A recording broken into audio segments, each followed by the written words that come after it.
Hey guys, tonight we're talking about ketamine, a drug that was supposed to fix anesthesia's biggest problem, but instead opened a doorway to what users describe as temporary death. Doctors created it to stop patients from going insane during surgery. Within a decade, soldiers were stealing it from battlefield hospitals to voluntarily leave their bodies. By the 1990s, teenagers were snorting it off bathroom counters at raves, collapsing into catatonic states while techno music pounded overhead.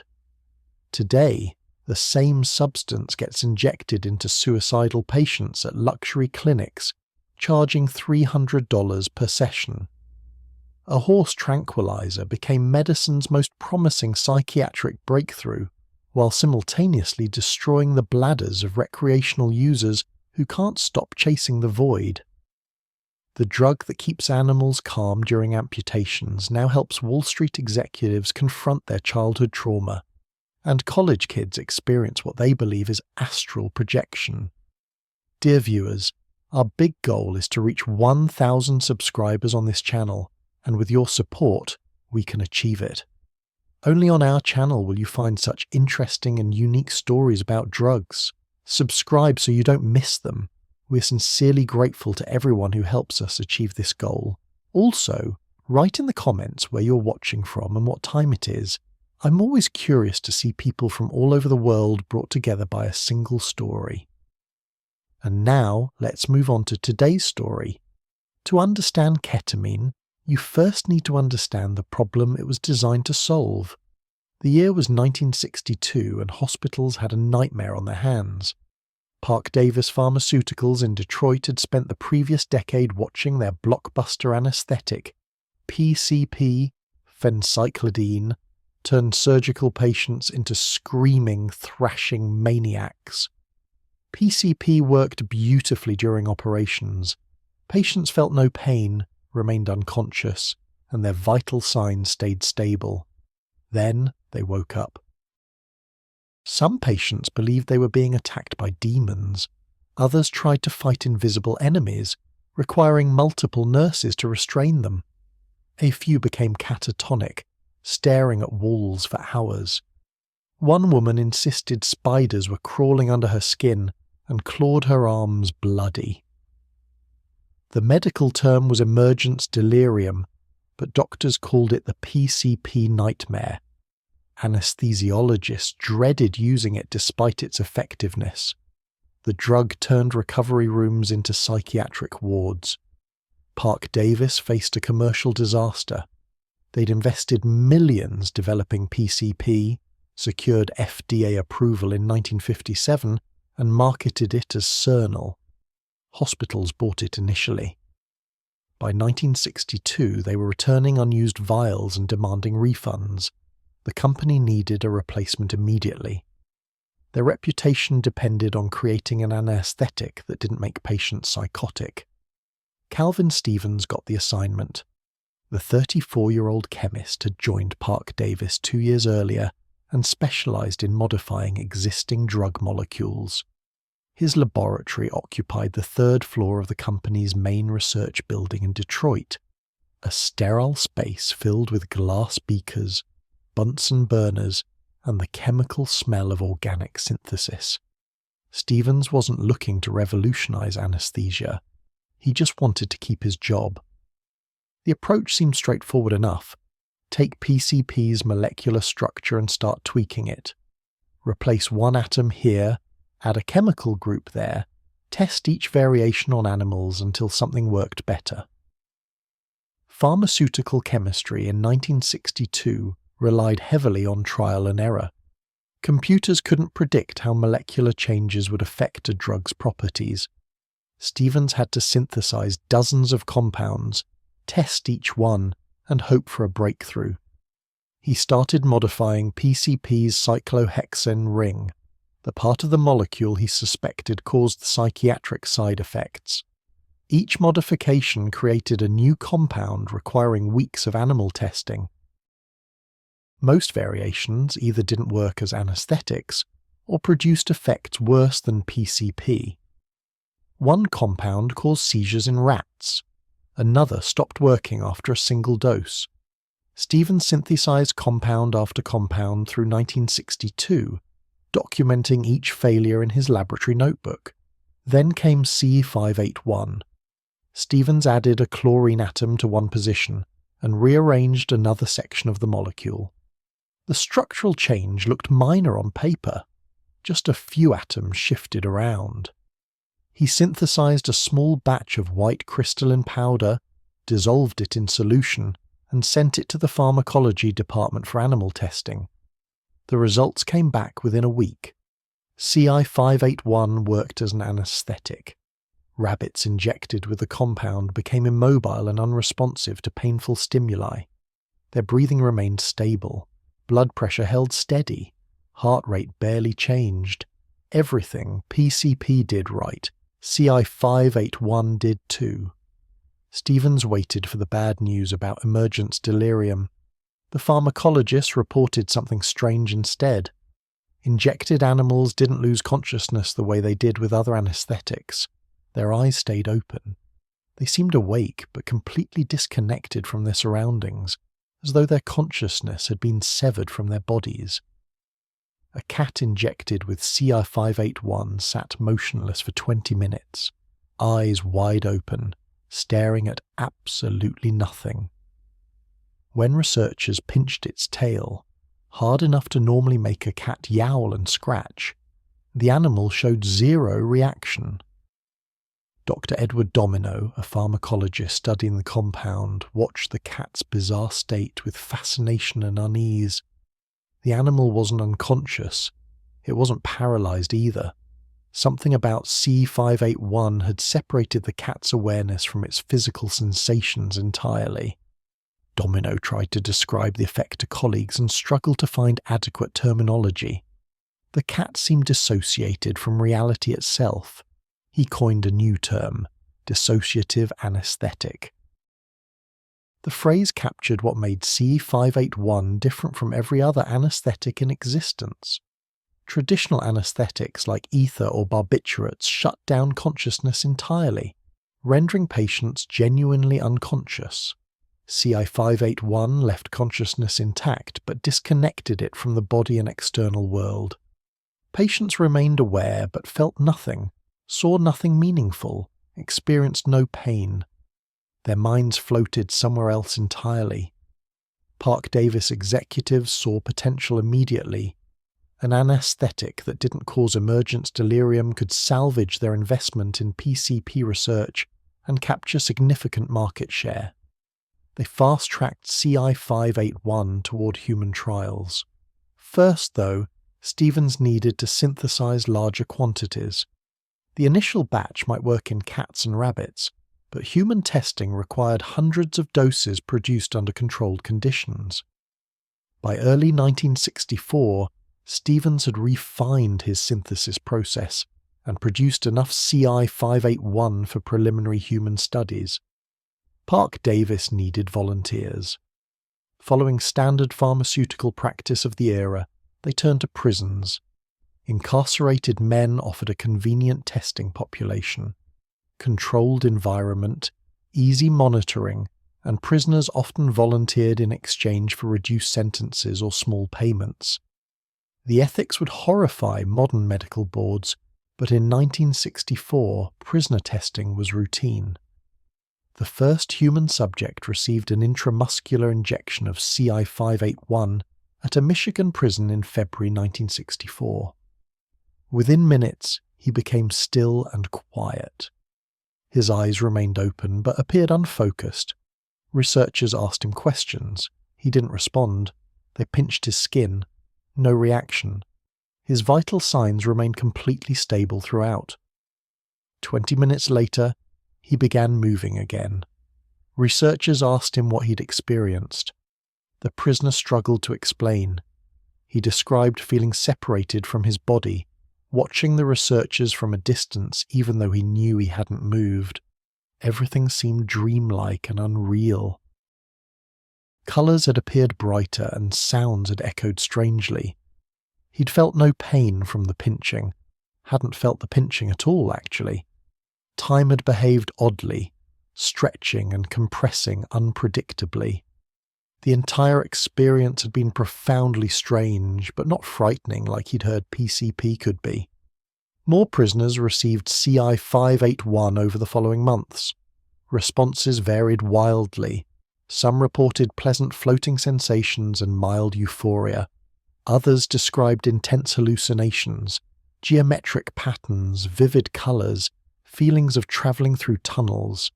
A few experienced terrifying delusions, believing they died or left their bodies permanently. One prisoner insisted he'd met God. Another claimed he'd visited another dimension.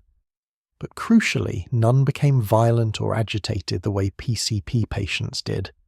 The psychiatric side effects troubled some researchers. CI 581 produced hallucinations and delusions frequently enough to raise concerns. However, these experiences occurred during the drug's effects, not during emergence. Once CI 581 wore off, patients returned to normal mental states within an hour. No lingering psychosis, no extended confusion. The problems with PCP had involved patients waking up and staying crazy for hours or days. CI 581's weirdness stayed contained within the drug's duration. Park Davis decided the trade-off was acceptable. Doctors could handle some hallucinations during anesthesia if it meant avoiding the PCP emergence nightmare. The company expanded human trials throughout 1965 and 1966. Hundreds of surgical patients received CE 581 for procedures ranging from tooth extractions to major operations. The drug performed reliably. Patients felt no pain during surgery. Their vital signs remained stable. Recovery happened quickly. The hallucinations persisted, though. Roughly 30% of patients reported bizarre perceptual experiences. Some described leaving their bodies and watching their surgeries from above. Others travelled through strange landscapes or met entities they couldn't explain. A woman who received CI 581 for a dental procedure insisted she'd spent the entire time floating in space among stars. A man swore he'd been reborn. These reports made surgeons uncomfortable, but the alternative, using PCP and dealing with violent psychotic patients, was worse. By 1966, Park Davis felt confident enough to seek FDA approval. They submitted their application in 1968, proposing the brand name Ketamine for CI 581. The name came from ketamine, the compound's technical chemical name, 2,2-chlorophenyl, 2-methylamino-cyclohexanone. Marketing materials emphasize ketamine's safety profile: stable vital signs, no respiratory depression, minimal cardiovascular effects. The unusual psychological experiences got mentioned but downplayed. The FDA approved Ketamine in August 1970. Park Davis began manufacturing industrial quantities immediately. Hospitals ordered it. Military doctors showed particular interest. Ketamine's stability during administration made it ideal for combat medicine, where monitoring equipment was limited and conditions were chaotic. A battlefield medic could inject ketamine into a wounded soldier without worrying about suppressing the patient's breathing or causing cardiovascular collapse. Both fatal risks with morphine in trauma situations. Stevens watched his accidental creation enter widespread medical use with mixed feelings. He'd solved the problem Park Davis assigned him. CI 581 was undeniably effective as an anesthetic. But those strange dissociative effects bothered him. Patients described experiences that sounded more like psychedelic trips than medical procedures. Some claimed the drug had shown them other realities or dimensions. A few insisted ketamine had changed their understanding of consciousness itself. The pharmaceutical company didn't share Stevens' concerns. Ketamine was generating substantial profits by 1971. Hospitals used it for pediatric anesthesia because children tolerated the psychological effects better than adults. Veterinarians adopted it widely. The drug worked brilliantly for sedating animals during procedures. Ketamine became the go-to anesthetic for horses, cats, and dogs. Veterinary supply companies began manufacturing their own versions. Then ketamine reached Vietnam. The US military had been searching for better battlefield anesthetics since Korea. Morphine worked but carried serious risks. Wounded soldiers often suffered from shock, which lowered blood pressure. Morphine lowered it further, potentially causing death. Medics needed something that relieved pain without killing already dying men. Ketamine seemed perfect. Military medical units in Vietnam received shipments of Ketalar in 1970. Field medics carried vials in their packs alongside bandages and antibiotics. The drug proved itself immediately. Wounded soldiers injected with ketamine stabilized more reliably than those given morphine. Their breathing stayed strong, blood pressure held. Helicopter pilots could evacuate casualties without worrying they'd die en route to hospitals. Ketamine saved countless lives during the final years of American involvement in Vietnam. But those strange dissociative effects followed wounded soldiers into combat zones. Men shot in firefights and injected with ketamine reported floating above their bodies during helicopter evacuations. They watched medics work on their wounds from somewhere else entirely, feeling detached from the pain and trauma. Some described travelling through tunnels of light.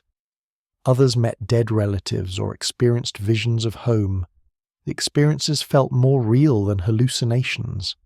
Field hospitals documented these reports routinely. Doctors called them emergence phenomena and considered them acceptable given ketamine's life-saving properties. A wounded soldier having an out-of-body experience was vastly preferable to a dead soldier. The military continued using ketamine throughout 1971 and 1972. Medics injected it into thousands of casualties. Most survived their wounds and their strange journeys to wherever ketamine sent consciousness. Some soldiers started to notice something else, though.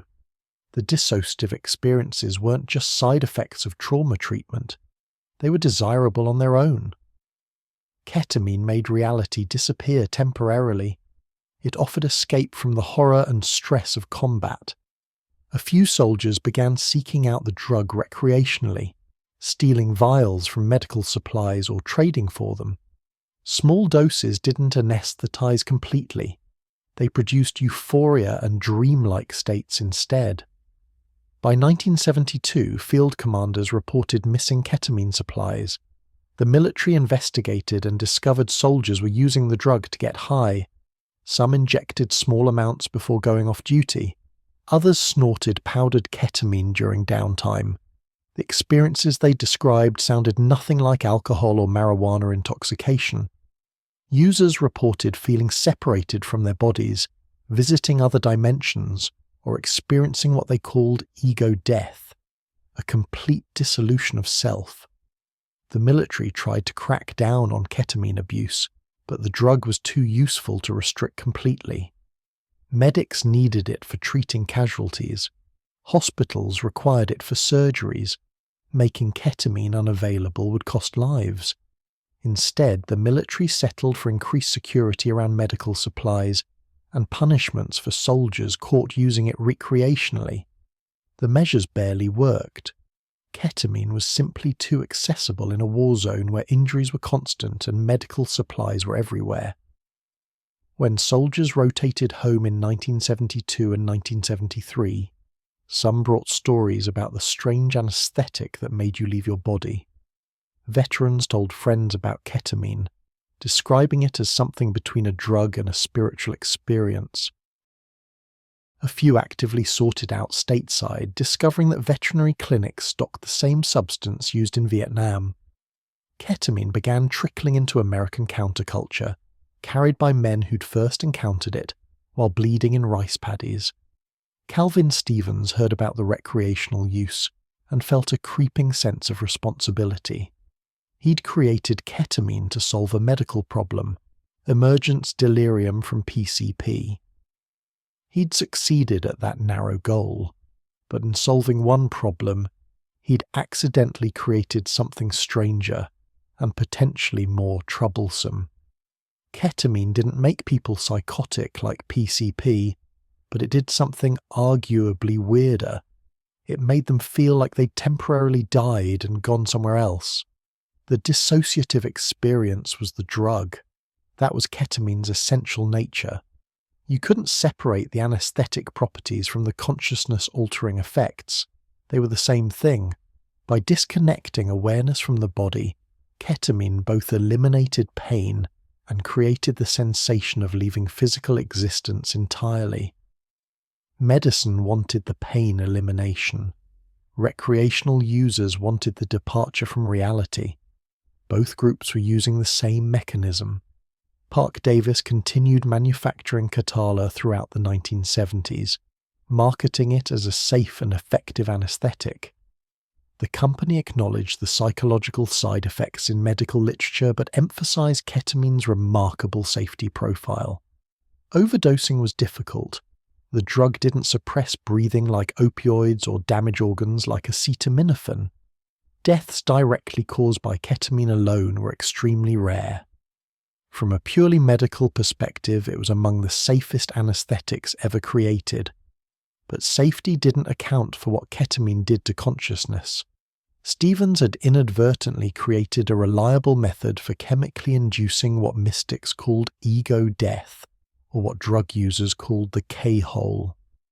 The experience wasn't pharmacologically dangerous, but it was psychologically profound. Users consistently reported that high doses of ketamine felt like dying, not metaphorically, but actually experiencing death before returning to life. Some found this terrifying, others found it transcendent. Many wanted to experience it repeatedly. By 1975, ketamine existed in 3 separate worlds simultaneously. Hospitals used it as a legitimate anesthetic, particularly for children and trauma victims. Veterinarians relied on it for sedating animals, and a growing population of recreational users sought it for the intense dissociative experiences it produced. The drug flowed between these worlds constantly. Veterinary ketamine got diverted to human users. Pharmaceutical ketamine disappeared from hospital supplies. The same vials that kept horses calm during surgery ended up at parties where college students snorted lines and fell into K-holes. Stevens had created something unique in pharmaceutical history, a drug that was simultaneously medicine, spiritual tool, and party drug, with no clear boundaries between these uses. Ketamine's journey was just beginning. The accidental discovery in a Detroit laboratory would eventually touch millions of lives across decades, creating addicts and saving suicidal patients, becoming a weapon and a cure, never quite fitting into any single category. The chemist had opened a door to somewhere strange, and people wouldn't stop walking through it. The Huey helicopter shook violently over the Mekong Delta in March 1971, carrying 3 wounded Marines and a medic named Robert Hayes, who discovered something about ketamine that the military hadn't anticipated. Hayes had injected dozens of casualties over the previous 6 months, watching each man's eyes go distant and empty while their bodies relaxed despite catastrophic injuries. Some whispered about tunnels and lights during evacuation flights. Others emerged from ketamine experiences claiming they'd watched their own resuscitations from outside their bodies. Hayes had started paying attention to these reports, noticing patterns the official medical literature never mentioned. The wounded consistently described their ketamine experiences as more vivid than normal consciousness. They didn't call them hallucinations or dreams. These men insisted they'd travelled somewhere real, somewhere that existed independent of their damaged bodies. A lance corporal shot through the stomach swore he'd met his dead brother during the helicopter ride to Da Nang. A sergeant with shrapnel wounds described visiting a place made of pure light where time didn't exist. Their certainty unsettled Hayes more than the injuries themselves. Combat medics traded stories during downtime at field hospitals, comparing notes on ketamine's stranger effects. Most wrote off the experiences as drug-induced delusions, the brain misfiring under trauma and chemical influence. But a minority of medics suspected something deeper was happening. Ketamine wasn't just blocking pain signals, it was fundamentally altering consciousness in ways that resembled religious experiences more than medical side effects. The drug pushed awareness somewhere else entirely, leaving bodies behind. By mid-1971, wounded soldiers weren't the only ones experiencing ketamine's dissociative properties. Field medics began experimenting on themselves during off-duty hours, stealing small amounts from medical supplies. Hayes tried it first in April 1971, injecting a quarter of a standard dose while lying in his bunk at the Da Nang Hospital complex. The world dissolved within 5 minutes. His body became irrelevant, a distant object he observed from somewhere else. The room's walls lost solidity, transforming into permeable membranes between realities. Hayes felt himself moving through spaces that had no physical analogue, not up or down, not forward or backward, but through dimensions his normal consciousness couldn't access. Time stopped following linear rules. Past and future collapsed into an eternal present. He existed everywhere and nowhere simultaneously. The experience lasted 30 minutes by the clock, but Hayes couldn't reconcile objective time with what he'd subjectively experienced.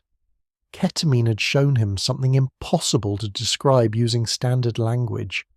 He'd left his body completely and travelled through spaces that shouldn't exist. The intensity made LSD seem superficial by comparison. Acid distorted reality. Ketamine annihilated it entirely. Word spread through medical units that ketamine offered a unique high, one that transcended typical drug experiences. Soldiers began referring to it by various nicknames: Special K, Kit Kat, Vitamin K. The military security measures couldn't stop the diversion of medical supplies in a war zone where death and chaos created endless opportunities for theft. Vials disappeared from field hospitals, aid stations, and helicopter medical kits. Some units reported losing 30% of their ketamine stock to unauthorized use. Combat troops discovered that smaller doses produced effects distinct from the full anesthetic experience. Instead of complete dissociation, low doses created a dreamy euphoria and sense of invulnerability. Soldiers took bumps before patrols, feeling detached from danger even while walking through potential ambushes. The drug dulled emotional responses to violence and death, making it easier to function in an environment where horror was routine. Some men claimed ketamine helped them survive psychologically, when survival meant witnessing atrocities daily. Military investigators tried tracking the stolen ketamine, but the theft was too widespread and decentralized. Dozens of soldiers in each battalion were taking the drug recreationally by late 1971. Punishing everyone was impossible. The military needed those men in the field. Court-martialing medics who stole ketamine meant losing trained medical personnel in a war zone. The brass settled for stern warnings and tighter controls that everyone knew wouldn't work. The recreational use created an uncomfortable paradox that commanders struggled to address. Ketamine genuinely saved lives during combat medicine. Medics needed unrestricted access to administer it quickly in emergencies. But that same access made diversion inevitable. You couldn't simultaneously make ketamine available for wounded soldiers and unavailable for soldiers seeking escape from war's psychological toll. The drug existed in both categories at once: essential and problematic, medical necessity and dangerous intoxicant. Soldiers rotated home throughout 1972, carrying ketamine knowledge back to American soil. Veterans told friends about the strange anesthetic that made you feel like you died temporarily. Some sought out ketamine stateside, discovering that veterinary clinics ordered it from the same pharmaceutical companies supplying the military. A few veterans became suppliers themselves, stealing from veterinary offices or placing fraudulent orders using forged documents. Ketamine entered American drug culture through a pipeline that started in Vietnamese field hospitals and terminated in college dorms and urban apartments. We hope you've already subscribed to our channel, and if not, please do so right now. Our goal is to reach our first 1,000 subscribers. This is very important to us. Only on our channel will you find such interesting and unique stories about drugs. Subscribe so you don't miss them, and we'll get back to the story. The counterculture embraced ketamine cautiously at first, unsure what to make of a drug that veterans described in quasi-mystical terms. Psychedelic enthusiasts in San Francisco and New York tried it in 1973, expecting something similar to LSD or mescaline. They got something radically different instead. Ketamine didn't enhance or distort reality. It removed the user from reality entirely. The experience had no visual component in the traditional sense because users lost connection to their eyes and visual processing. Instead, they travelled through abstract spaces constructed from pure consciousness. Early adopters struggled to categorize ketamine within existing drug frameworks. It wasn't a psychedelic, wasn't a dissociative in the PCP sense, wasn't anything that fit established categories. Users coined new terminology to describe the effects. The K-hole became shorthand for complete dissociation, the state where consciousness departed the body entirely. Going into the hole meant surrendering to ketamine's full power, letting it carry awareness to wherever it went. Some called it ego death. Others called it temporary enlightenment. A few called it terrifying. The drug's unpredictability made it dangerous in ways that had nothing to do with pharmacology. A person could take the same dose twice and have completely different experiences. One trip might feel transcendent and beautiful, showing the user what they interpreted as universal truths. The next might become a nightmare of confusion and existential terror. Ketamine respected no patterns, followed no rules. It simply pulled consciousness out of the body and threw it somewhere else, with no guarantees about the destination. By 1974, ketamine had established a presence in major American cities, though it remained far less popular than marijuana, cocaine, or heroin. The drug's intensity limited its appeal. Most people wanted substances that enhanced ordinary consciousness, not ones that obliterated it entirely. Ketamine users formed a distinct subculture of experience seekers who valued the drug's ability to provide what they considered glimpses beyond normal existence. These weren't recreational users in the typical sense. They were explorers treating ketamine as a tool for consciousness expansion. Hospitals continued using Katala for anesthesia throughout the 1970s, completely unaware that their medical supplies were feeding a growing recreational market. The same vials that kept children unconscious during surgery ended up at parties where adults sought temporary ego death. Pharmaceutical ketamine was pharmaceutical grade, pure, precisely dosed, reliable. Users preferred it to veterinary preparations that sometimes contained sedatives or other additives. A black market emerged specifically for diverted medical ketamine. Veterinary ketamine flooded the underground drug market as well, easier to obtain than hospital supplies. Veterinary clinics had looser security and kept larger quantities on hand for sedating horses and cattle. Thieves broke into these clinics regularly by 1975, stealing ketamine bottles along with other controlled substances. The stolen veterinary ketamine came in higher concentrations than medical versions, meant for animals much larger than humans, requiring dilution before use. Some users miscalculated and accidentally took anesthetic doses that left them completely dissociated for hours. The dosing confusion created a significant problem that distinguished ketamine from most recreational drugs. A recreational dose might be 30 milligrams, while an anesthetic dose was 200 milligrams. The difference between a pleasant floating sensation and complete ego dissolution was smaller than with almost any other substance. Users eyeballing powder or misjudging liquid concentrations regularly ended up far deeper in the K-hole than they'd intended. Friends watched them collapse into catatonic states, eyes open but unseeing, bodies limp and unresponsive. Distinguishing a heavy ketamine trip from a medical emergency became impossible without experience. Emergency rooms started seeing ketamine casualties in the mid-1970s, though doctors often misdiagnosed the condition as drug overdose or psychiatric episode.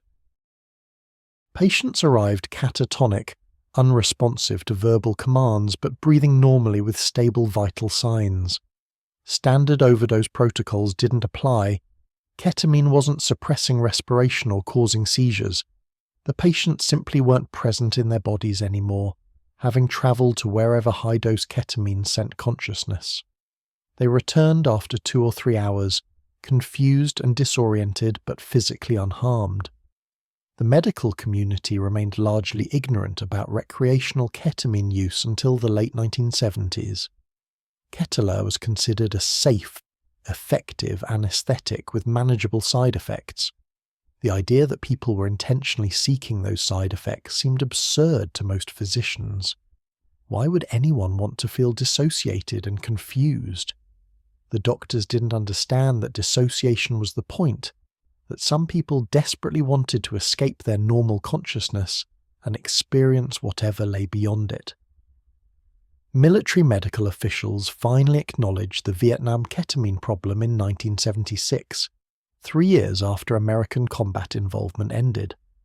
A Pentagon report documented widespread recreational use among troops during the war's final years, estimating that 15 to 20% of medical personnel and 5 to 10% of combat troops had experimented with ketamine.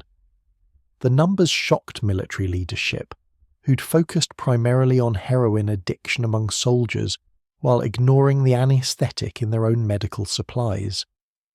Veterans advocacy groups reported that some returning soldiers continued using ketamine stateside, unable to readjust to civilian life without periodic dissociative experiences. These men described ketamine as the only thing that made the war's memories tolerable. Regular trips into the K-hole provided temporary relief from PTSD symptoms that wouldn't be formally recognized as a medical condition for another 4 years. The veterans were self-medicating with a drug that removed them from their traumatic memories by removing them from existence itself. The irony wasn't lost on researchers who studied the reports. Ketamine had saved soldiers' lives on battlefields, anesthetizing them during critical medical treatment.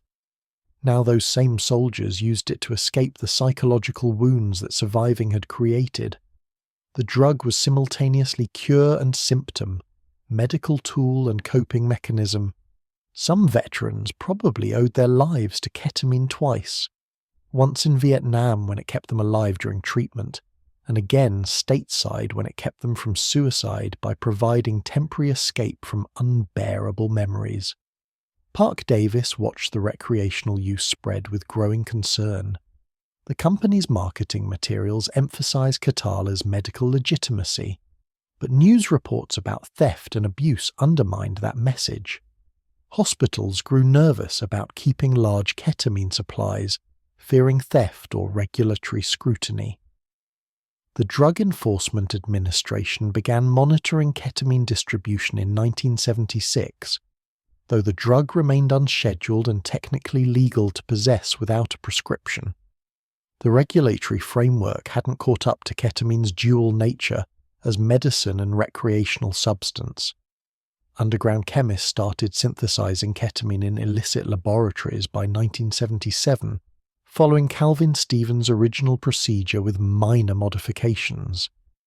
The synthesis wasn't particularly difficult for experienced chemists, far easier than manufacturing LSD or MDMA.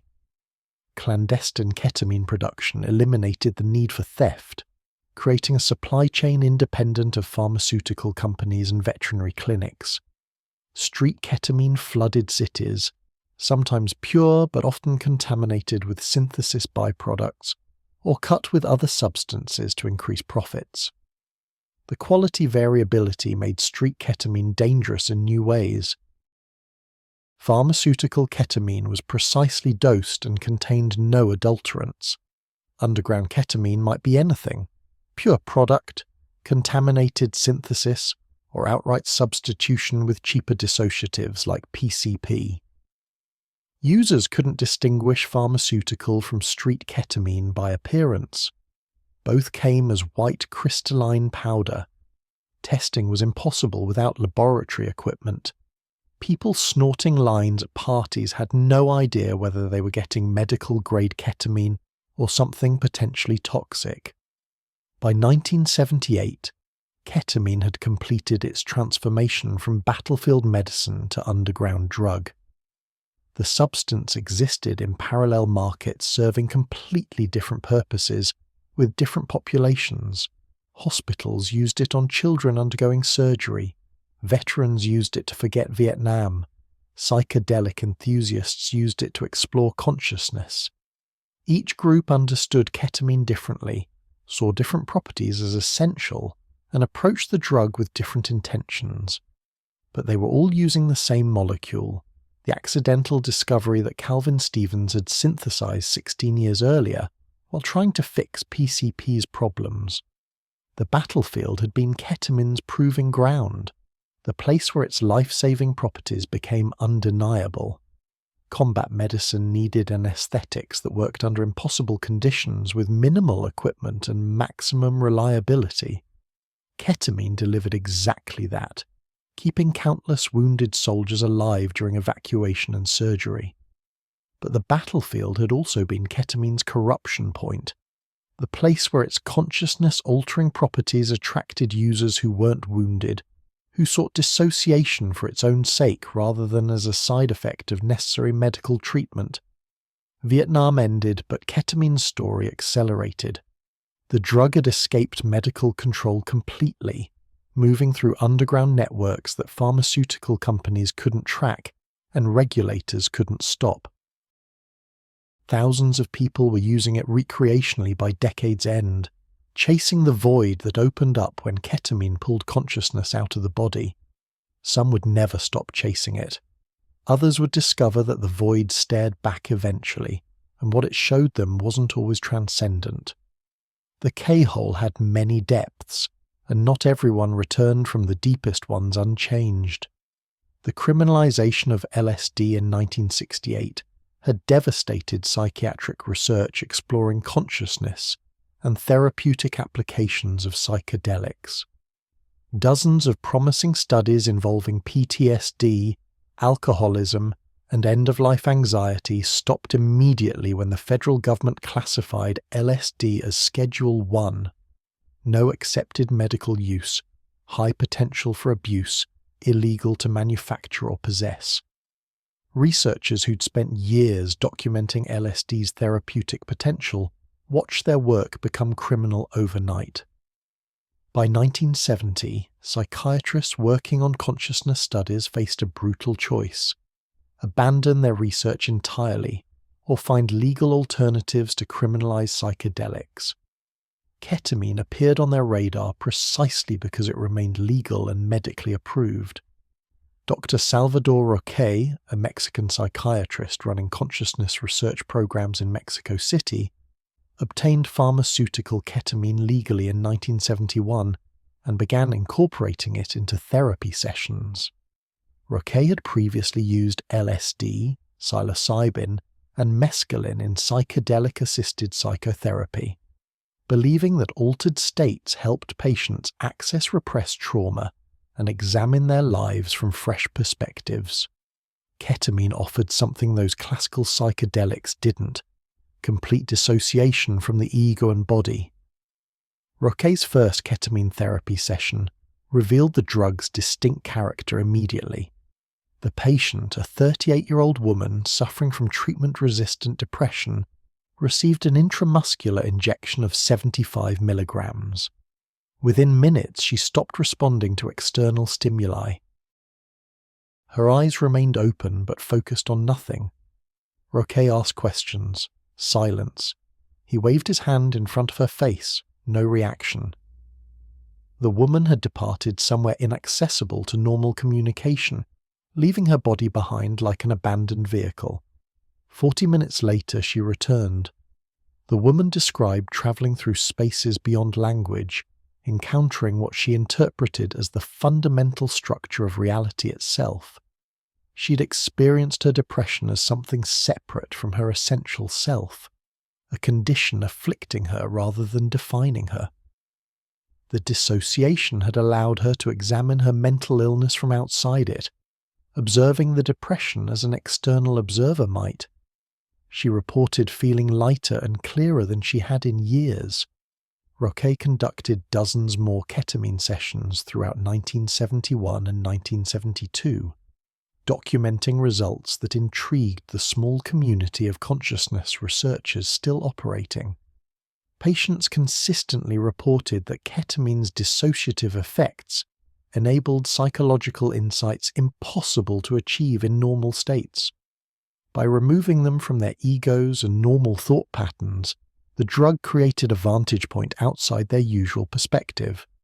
Trauma that felt overwhelming when experienced directly became manageable when viewed from dissociated states. Depression that crushed patients when they were fully embodied seemed less permanent when consciousness temporarily separated from the suffering body. Other researchers adopted similar approaches in Chile, Argentina, and parts of Europe, where ketamine remained legal and unscheduled. These practitioners operated quietly, publishing in obscure journals and sharing findings through informal networks. The psychiatric establishment largely ignored them, dismissing ketamine therapy as fringe work by researchers desperate to continue psychedelic studies after LSD's criminalization. Mainstream psychiatry had moved toward pharmaceutical antidepressants and behavioral therapy, abandoning consciousness exploration as unscientific and dangerous. Then John Lilly discovered ketamine in 1974, and the drug's story took its strangest turn yet. Lilly was already famous and notorious for his work studying dolphin cognition and attempting to communicate with marine mammals. The neuroscientist had pioneered isolation tank research, floating in sensory deprivation chambers while documenting altered states that emerged when deprived of external stimuli. Lilly approached consciousness as a territory to be explored rather than a function to be analysed. His methods were rigorous, but his conclusions often sounded like science fiction. A colleague introduced Lilly to ketamine at a conference in Los Angeles. Lilly tried it that evening, injecting 50 milligrams intramuscularly and lying down in his hotel room. The experience shattered his existing framework for understanding consciousness. Lilly had explored altered states using isolation tanks, LSD, meditation, and various other methods over 2 decades of research. Ketamine annihilated all of them in terms of sheer intensity and strangeness. He felt himself leave his body completely, travelling through spaces that seemed more fundamentally real than physical reality. Lilly became obsessed immediately. He began injecting ketamine multiple times weekly, then daily, then multiple times per day. The scientist combined ketamine with isolation tank sessions, floating in salt water while dissociated, removing sensory input while the drug removed his connection to physical existence.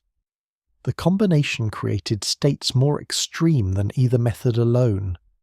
Lilly travelled to places he described as other dimensions, encountering entities that communicated with him through means beyond language or sensory perception. His colleagues watched with mounting alarm as Lilly's ketamine use escalated throughout 1975. The researcher was injecting enormous doses, 200 milligrams or more, and staying dissociated for hours at a time. Lilly claimed he'd made contact with extraterrestrial intelligences he called the Earth Coincidence Control Office, or ECHO. These entities supposedly guided human evolution and manipulated events on Earth in ways imperceptible to normal consciousness. Only in ketamine states could Lilly perceive their interventions and communicate with them directly. The scientific community dismissed Lilly's ECHO experiences as drug-induced psychosis, hallucinations that his brilliant but unmoored mind had constructed under ketamine's influence. Lilly insisted the experiences were genuine communications with non-human intelligence, as real as any scientific observation. His certainty never wavered despite complete lack of external verification. Colleagues staged interventions. Lilly's research funding evaporated. Professional relationships collapsed. He continued using ketamine regardless, convinced that his work communicating with ECHO represented the most important research of his career.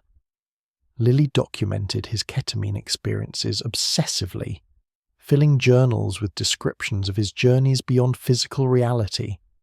The entries read like reports from alien landscapes, geometric spaces that extended infinitely, encounters with entities made of pure consciousness, revelations about the nature of existence that seemed profound in dissociated states, but often became incomprehensible afterward.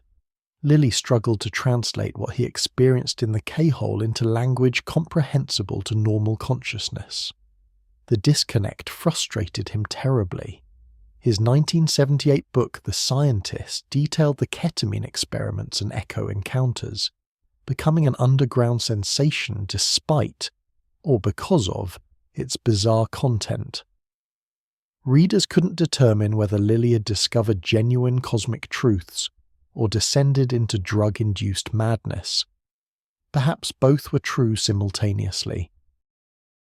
The book provided detailed descriptions of high-dose ketamine effects, essentially creating a manual for people seeking to replicate Lilly's experiences. Underground drug users treated The Scientist as a guidebook for navigating the K-hole's deepest reaches. Lilly's writings introduced terminology that ketamine users adopted widely. He described different levels of dissociation as states that consciousness could navigate deliberately with practice. Light dissociation produced pleasant floating sensations. Medium dissociation created vivid hallucinations and out-of-body experiences. Deep dissociation, the full K-hole, transported consciousness entirely beyond physical reality into realms Lilly charted like a psychonautic explorer mapping alien territory.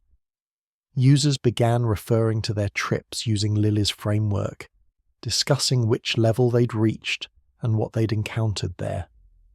The Scientist's addiction worsened throughout the late 1970s despite multiple attempts at intervention and treatment. Lilly injected ketamine compulsively, chasing ever deeper dissociative states and more profound contact with ECHO. His physical health deteriorated. Friends found him catatonic in isolation tanks, having taken massive doses while floating and become unable to exit the water safely. Lilly nearly drowned several times, saved only by coincidental timing when someone checked on him. The accidents didn't stop his use. If anything, they reinforced his belief that ECHO was protecting him for some greater purpose. By 1979, Lilly had become ketamine's most famous and most tragic advocate. His legitimate scientific credentials lent credibility to claims about the drug's consciousness-expanding properties, while his obvious addiction and increasingly bizarre behavior served as a cautionary tale about ketamine's dangers. Psychiatrists studying therapeutic applications of ketamine found themselves constantly fielding questions about Lilly, forced to distinguish their controlled therapeutic use from his reckless self-experimentation. The association damaged ketamine's medical reputation significantly. Other researchers working with ketamine therapy maintained strict protocols specifically to avoid Lilly-style outcomes. They administered the drug in clinical settings, used moderate doses, provided psychological support during sessions, and limited frequency to prevent addiction. Their results showed genuine therapeutic promise. Patients with PTSD reported that ketamine allowed them to examine traumatic memories without being overwhelmed by associated emotions. The dissociation created psychological distance that made processing trauma possible. Alcoholics found that ketamine experiences disrupted their drinking patterns and provided motivation for maintaining sobriety. These clinical applications remained obscure, overshadowed by Lilly's highly publicized descent into ketamine addiction. The contrast highlighted ketamine's fundamental paradox. The same dissociative properties that offered therapeutic value also made the drug intensely psychologically addictive. Patients benefited from occasional controlled ketamine experiences that provided new perspectives on their problems. But the temptation to escape into dissociation repeatedly was powerful. Some patients who received ketamine in therapy settings began seeking it outside clinical contexts, wanting to experience the K-hole's relief from suffering more frequently than therapists allowed. Stan Grof, a psychiatrist who'd pioneered LSD research before its criminalization, began studying ketamine as a therapeutic tool in 1977. Grof approached the drug cautiously, aware of its addictive potential through Lilly's example. His therapy sessions incorporated ketamine as one component of comprehensive treatment rather than relying on the drug alone. Grof used low doses that produced dissociation without complete ego death, keeping patients anchored enough to process experiences therapeutically. The moderate approach yielded positive results without the addiction problems that plagued higher-dose protocols. Grof documented something peculiar in his ketamine therapy research. Patients consistently reported encountering similar archetypal experiences despite having no contact with each other or knowledge of what others had experienced. Many described traveling through tunnels toward light. Others met deceased relatives or encountered entities they interpreted as angels, demons, or aliens, depending on their cultural framework. The similarity of reports across diverse patients suggested ketamine accessed something universal in human consciousness, rather than simply producing random hallucinations. The question of whether ketamine revealed genuine metaphysical truths or simply triggered similar hallucinations in all human brains remained unresolved and probably unresolvable. Lilly insisted his echo contacts were real. Grof remained agnostic, treating patient reports as psychologically valid experiences regardless of their objective reality.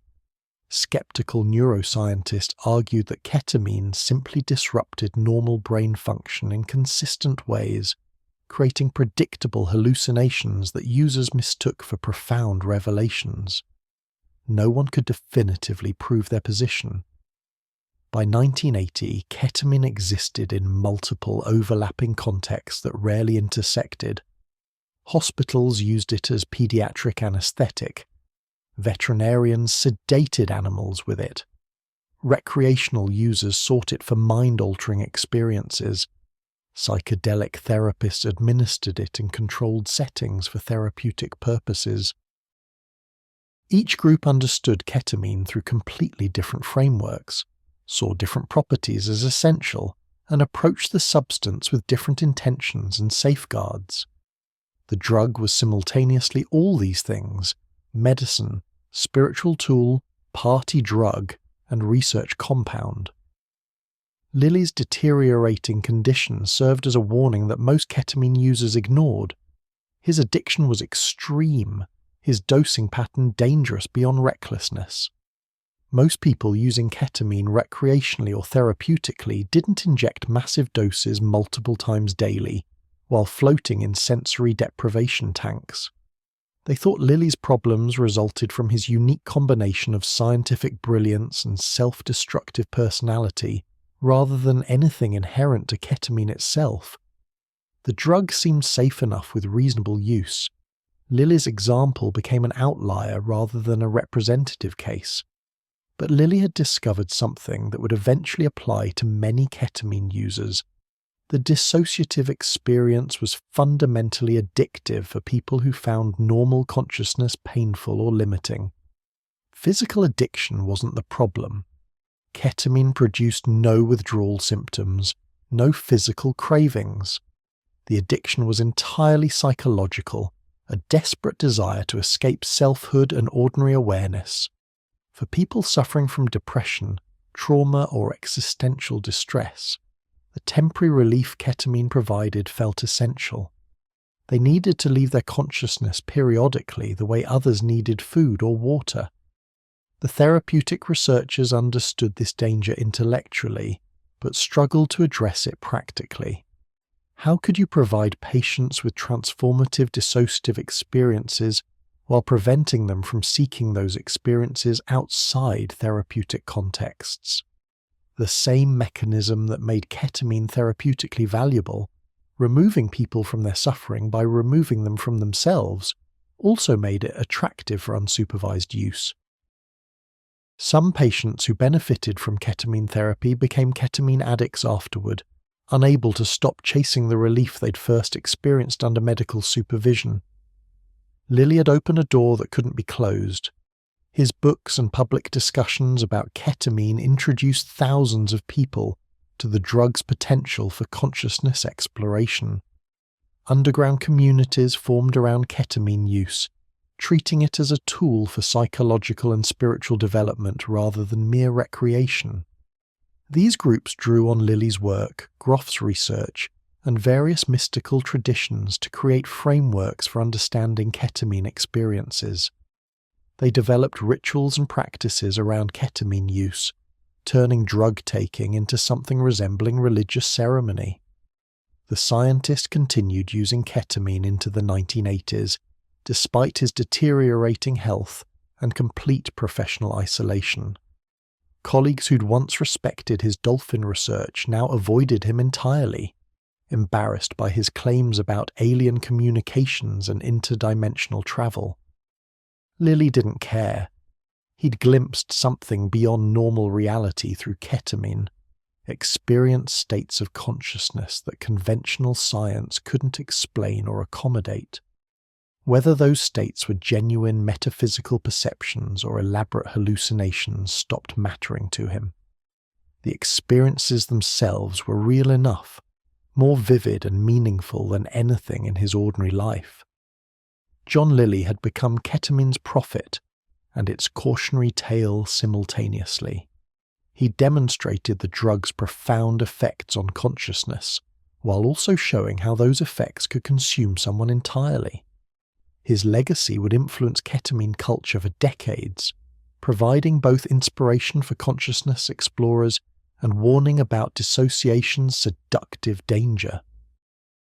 The K-hole he'd mapped so thoroughly had no bottom, and Lilly had spent years falling through it, reporting back from depths that most users would never reach and probably shouldn't seek. He'd gone further than anyone else and might never fully return. The first warehouse rave in Manchester happened in 1988, and ketamine wasn't there yet. MDMA dominated that scene, pure empathy in powder form, making strangers embrace like family under strobe lights and repetitive techno beats. Ecstasy was the rave drug, the chemical that transformed abandoned industrial spaces into temples of collective euphoria.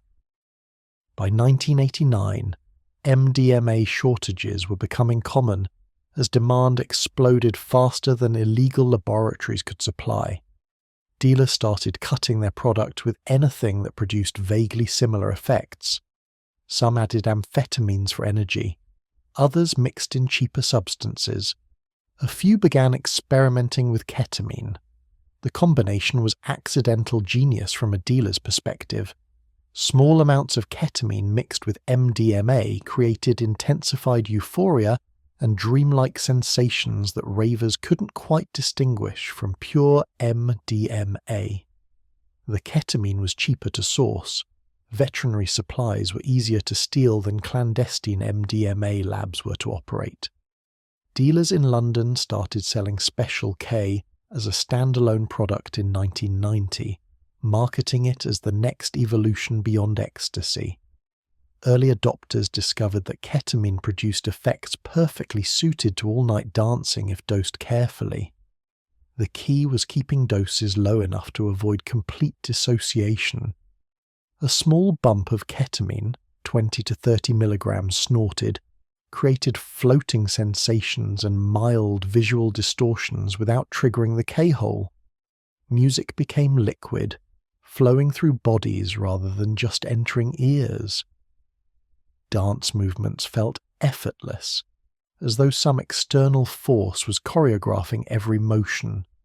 Time stretched and compressed unpredictably, making 5-minute songs feel like hour-long journeys. Ravers could dance for hours on ketamine, feeling detached from physical exhaustion while their bodies kept moving. The Limelight nightclub in New York became America's ketamine headquarters by 1992. The venue occupied a former Episcopal church, its Gothic architecture creating an appropriately surreal setting for dissociative drug experiences. Ketamine use at Limelight wasn't hidden, it was practically advertised. Dealers worked openly in certain bathrooms, users snorted lines off any available surface. The club's promoters knew what was happening but considered ketamine preferable to cocaine or heroin. Nobody became violent on K. Users just got weird and floaty. Club kids at Limelight developed elaborate rituals around ketamine use. Small groups would gather in corners or bathrooms, sharing vials of liquid K that they'd cook into powder using microwaves at home. Someone would pour a small puddle onto a mirror or phone screen. Everyone would lean in with rolled dollar bills snorting simultaneously. Then they'd return to the dance floor and wait for the drug to kick in. Within minutes, reality would start dissolving around the edges. The drug created a visible effect that became part of rave aesthetics. Ketamine users' eyes developed a distinctive, unfocused quality. Pupils dilated and gaze directed inward rather than at external surroundings. Their movements became loose and uncoordinated, swaying rather than dancing purposefully.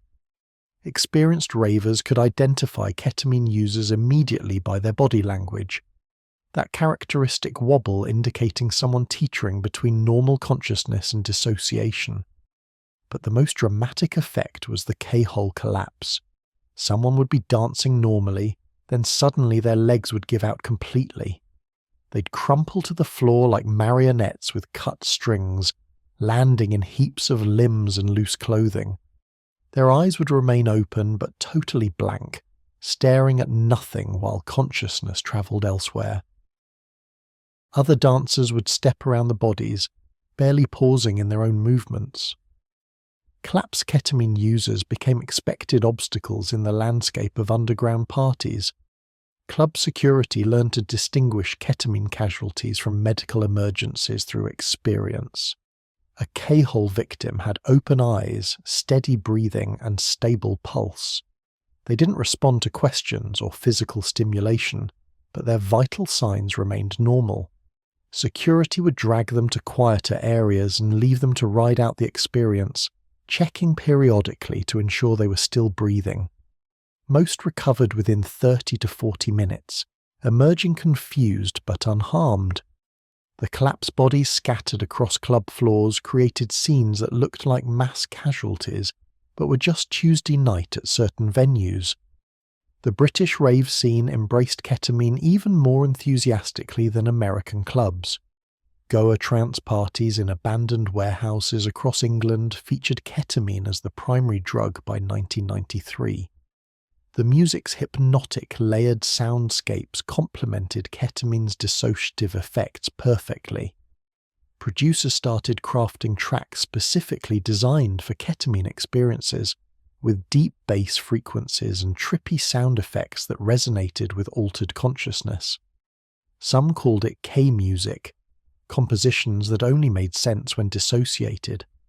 veterinary clinics across Britain reported alarming increases in break-ins throughout the early 1990s.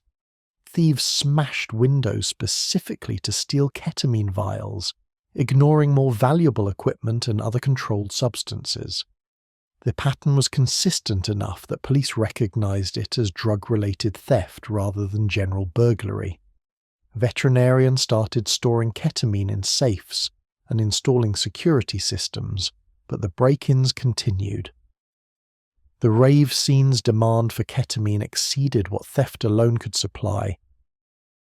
Dealers discovered they could order liquid ketamine directly from veterinary suppliers using fake business credentials. A single veterinary bottle contained enough ketamine for hundreds of recreational doses. Converting liquid to powder was trivially easy. Pour it into a Pyrex dish, microwave on low heat, scrape up the resulting crystals. Kitchen chemists mass-produced ketamine powder using home appliances, then distributed it through networks of club dealers.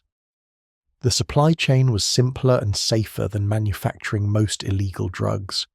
By 1994, ketamine had become ubiquitous at underground dance events across Europe and America. The drug's short duration, 30 minutes to an hour, made it appealing for users who needed to function the next day. Unlike MDMA's aftermath of exhaustion and depression, ketamine left minimal hangover. Users could party all weekend on ketamine, returning to work Monday morning with nothing worse than slight grogginess. The convenience factor drove adoption among weekend warriors who wanted intense experiences without extended recovery periods. The rave scene developed a vocabulary around ketamine use that newcomers had to learn. Wonky described the off-balance, uncoordinated state of mild dissociation. Going into the hole meant taking enough to trigger complete dissociation. K-cramps referred to the mysterious stomach pains that some frequent users developed, a warning sign that medical research wouldn't identify as bladder damage for another decade. Babysitting meant watching friends who'd gone too deep into K-holes, making sure they didn't choke or wander into dangerous situations while dissociated. The social dynamics of ketamine use differed dramatically from other party drugs. MDMA made people want to connect, talk, and share emotions. Cocaine made them aggressive and competitive. Ketamine made them disappear inward. A group of friends might take K together, then spend the next hour sitting silently, each person lost in their own dissociative journey. The drug was fundamentally solipsistic despite being used in social settings. You were alone in the K-hole regardless of who else was in the room. After parties became ketamine's natural habitat more than main events. Exhausted ravers would gather as dawn approached, someone would produce ketamine, and everyone would settle into dissociated relaxation. The drug helped people wind down after hours of stimulant-fueled dancing. It provided a soft landing from MDMA's intensity, cushioning the come-down with pleasant detachment. After-party ketamine use became so standard that hosts kept it on hand like alcohol, offering bumps to guests as casually as beer. The fashion at ketamine-heavy parties evolved to accommodate users' altered states. Loose, comfortable clothing replaced the tight, revealing outfits that MDMA culture had popularized. People wore soft fabrics and layers they could adjust as body temperature fluctuated unpredictably. Shoes with good support became essential because ketamine destroyed balance and coordination. The aesthetic shifted toward comfort and practicality. You couldn't look glamorous while wobbling around dissociated, so people stopped trying. American colleges discovered ketamine around 1995, spreading from underground raves into fraternity houses and dorm rooms. Students found that ketamine offered intense experiences without requiring attendance at all-night warehouse parties. A small group could gather in someone's apartment, take bumps of K, and spend an evening exploring dissociative states. The drug fit conveniently into college party culture, cheaper than cocaine and weirder than marijuana. Word spread through campus networks faster than any official drug education program could track. The price point made ketamine accessible to young users in ways that other designer drugs weren't. A gram cost $30 to $50 and contained 15 to 20 doses. Friends could split costs, making each K-hole experience cheaper than a movie ticket. The economics were compelling for college students on limited budgets who wanted consciousness-altering experiences. Ketamine delivered maximum weirdness per dollar spent, beating nearly every other recreational drug on that metric.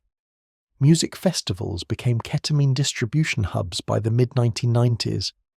Dealers worked openly at events like Burning Man and Rainbow gatherings, selling ketamine alongside mushrooms and LSD. Festival security rarely bothered enforcing drug laws. Attempting to stop drug use at these events was futile. Ketamine fit perfectly into festival culture's ethos of consciousness exploration and boundary dissolution. Users at festivals could take heroic doses and disappear into K-holes for hours, surrounded by art installations and fellow travelers who understood what was happening. The festival scene created safety issues that urban clubs didn't face. Someone collapsing into a K-hole at a desert festival might lie in direct sunlight for hours, risking dehydration and heat stroke while dissociated. Others wandered away from campsites while disoriented, getting lost in unfamiliar terrain. Festival medical tents started seeing ketamine casualties regularly. People who'd taken too much and needed supervision until the effects wore off. Most cases involved dehydration or minor injuries sustained while stumbling around dissociated, rather than ketamine toxicity itself. By 1996, ketamine had achieved something remarkable. It had become simultaneously mainstream and underground. Thousands of young people used it regularly at parties and festivals, yet the drug remained largely invisible to law enforcement and public health officials. Media coverage focused on MDMA and its supposed neurotoxicity. Parents worried about kids taking ecstasy at raves. Almost nobody discussed ketamine despite its widespread use. The drug flew under cultural radar, spread by word of mouth and direct experience, rather than news reports or drug education programs. The invisibility wouldn't last. Emergency rooms were starting to see patterns in ketamine-related visits. Police were noticing the veterinary clinic break-ins. Drug policy analysts were documenting ketamine's spread through youth culture.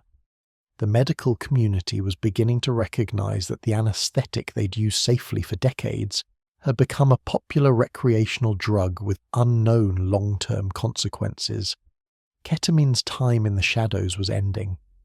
What happened when a drug moved from underground party scene to public health concern would reshape ketamine's story completely, turning a niche substance into a national drug policy challenge that nobody was prepared to handle properly. Sarah Chen started using ketamine at warehouse raves in San Francisco during 1997, taking small bumps every weekend while dancing to trance music until sunrise. The floating sensation made exhaustion irrelevant and turned repetitive beats into cosmic symphonies. Within 6 months, she was using ketamine twice weekly. By spring 1998, she needed it every evening just to feel normal. The progression happened so gradually that Sarah didn't recognize addiction until she'd already crossed into territory where stopping seemed impossible.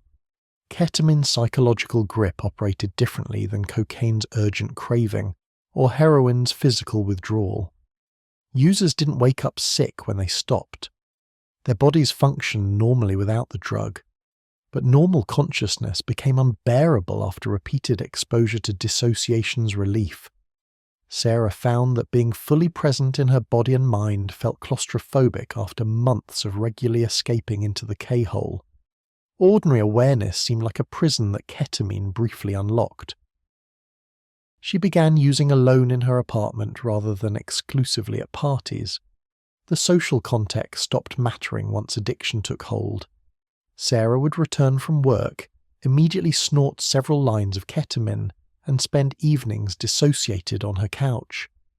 Hours would pass unnoticed while she travelled through abstract spaces constructed from pure consciousness. When the effects wore off, she'd redose immediately rather than endure the return to normal awareness. Some nights she went through an entire gram, spending 12 straight hours bouncing between dissociation and brief moments of baseline consciousness. Her tolerance increased with frightening speed. Doses that initially produced profound K-holes soon barely affected her. Sarah escalated from 50 milligrams to 200, then to 500 milligrams in single sessions. The massive amounts created longer dissociative periods, but also began producing disturbing side effects. Her memory started fragmenting. She'd lose track of entire days, finding evidence of activity she had no recollection of performing. Conversations from the previous week vanished from memory completely. Friends mentioned things Sarah had supposedly said or done while high, but she couldn't access those memories at all. The cognitive impairment extended beyond memory loss. Sarah struggled to form coherent thoughts or maintain logical reasoning even when sober. Her mind felt scattered and disconnected, as though ketamine had loosened the connections between different mental processes. She'd start sentences and forget midway through what point she was trying to make. Complex tasks at work became impossible to complete. Her supervisor noticed the deteriorating performance and suggested she take medical leave, concerned that Sarah was developing early-onset dementia at 26. Then came the physical symptoms that users called K-cramps. Sarah started experiencing severe abdominal pain that doubled her over without warning. The cramps felt like someone twisting her internal organs with pliers, intense enough to make her scream. Initially, they occurred once or twice monthly. Within weeks, the cramps happened daily. She visited emergency rooms multiple times, but doctors found nothing wrong on standard examinations. They prescribed antacids and pain medication, assuming she had stomach ulcers or menstrual problems. The real damage was happening to Sarah's bladder, though medical science wouldn't fully understand ketamine-induced urological destruction for several more years. Chronic ketamine use caused bladder tissue to become inflamed and scarred, reducing the organ's capacity dramatically. Heavy users developed bladders that could hold only tiny amounts of urine, sometimes less than 50 milliliters, compared to normal capacity of 500 milliliters. This meant constant, urgent needs to urinate and excruciating pain when the bladder filled even slightly. By late 1999, Sarah was urinating 40 to 50 times daily, including 10 or more times at night. Sleep became impossible. The bladder pain was constant and severe, worse than any menstrual cramps or injuries she had experienced. When she finally urinated, blood often appeared in the toilet. Her urologist performed a cystoscopy, threading a camera into her bladder, and discovered extensive tissue damage, ulcerations, inflammation, and scarring throughout the organ. The doctor asked about chemical exposure or radiation treatment. Sarah lied, claiming she didn't know what could have caused it. Stopping ketamine didn't reverse the damage. Sarah quit using in December 1999 after 2 years of escalating addiction, but her bladder continued deteriorating. The scarring was permanent. She required surgery to reconstruct the organ, essentially creating a new bladder from intestinal tissue. The recovery took months and left her with permanent urological complications. At 27, Sarah needed to catheterize herself multiple times daily and would face potential kidney failure if the reconstructed bladder failed. Ketamine had destroyed a vital organ while she'd been too dissociated to notice the warning signs. Her story was becoming common in emergency rooms across the developed world by 2000. Urologists started identifying patterns in young patients presenting with severe bladder damage of unknown origin. When doctors pressed for detailed drug histories, many patients eventually admitted to chronic ketamine use. The medical community realized it was witnessing a new drug-related health crisis, one that pharmaceutical companies and regulators hadn't anticipated when approving ketamine for anesthesia decades earlier. Research studies in Hong Kong documented the most severe cases because ketamine abuse had exploded there faster than anywhere else. Chinese researchers published findings in 2007 showing that chronic users developed bladders with capacity reduced to 10 milliliters, a shot glass worth of urine. Some patients required complete bladder removal, forcing them to urinate through surgically created openings in their abdomens. The damage was irreversible regardless of when users stopped. Ketamine had created permanent disability in thousands of young people. The addiction itself proved difficult for treatment centers to address because it didn't follow traditional patterns. Sarah attended substance abuse programs that focused on managing withdrawal symptoms and cravings, but ketamine produced neither.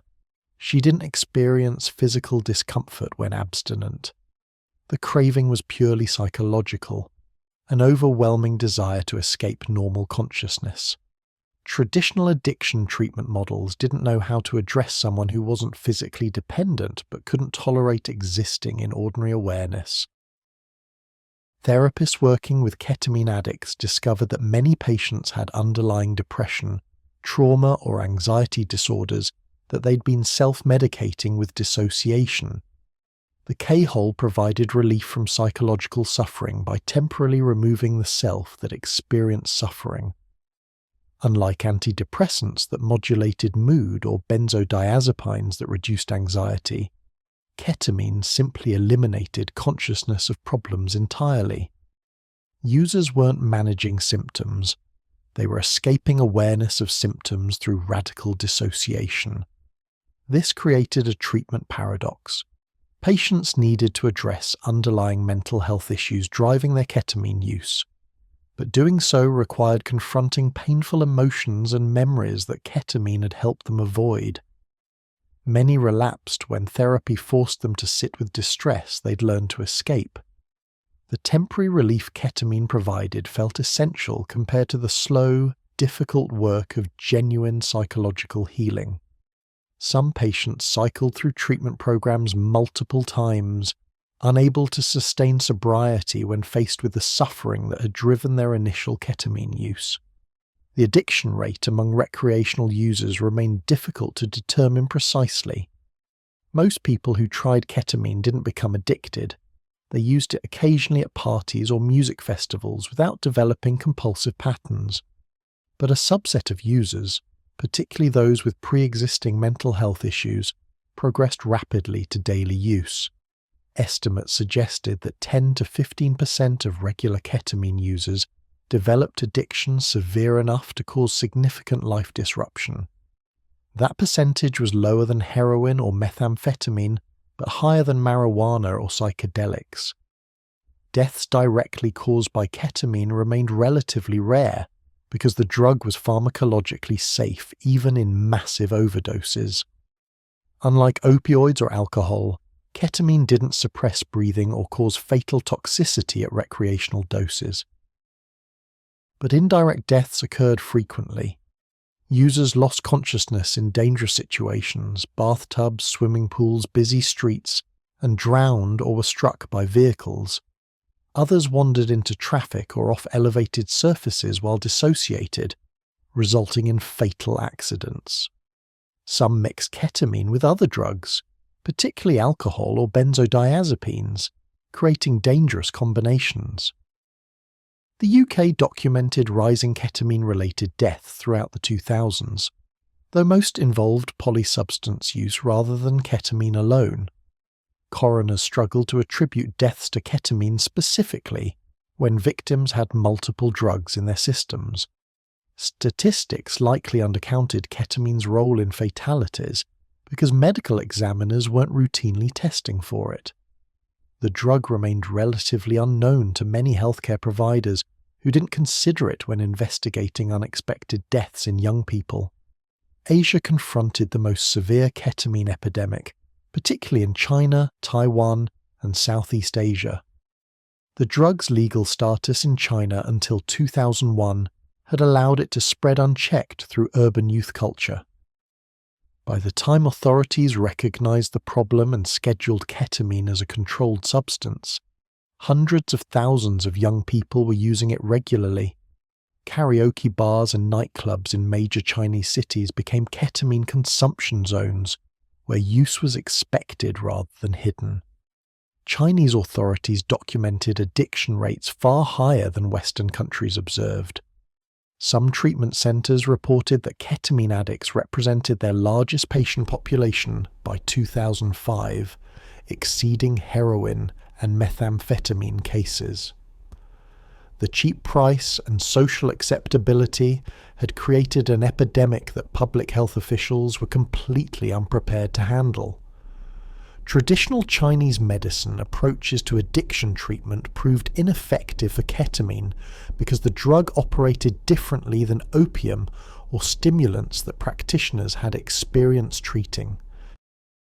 Taiwan's experience was particularly severe.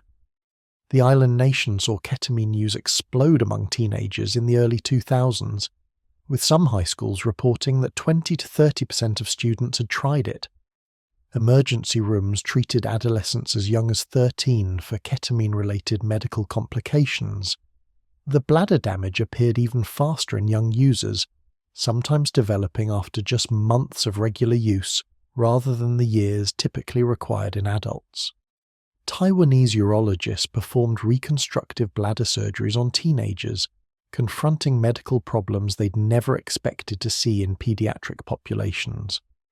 The psychological impact of ketamine addiction extended beyond the individual users.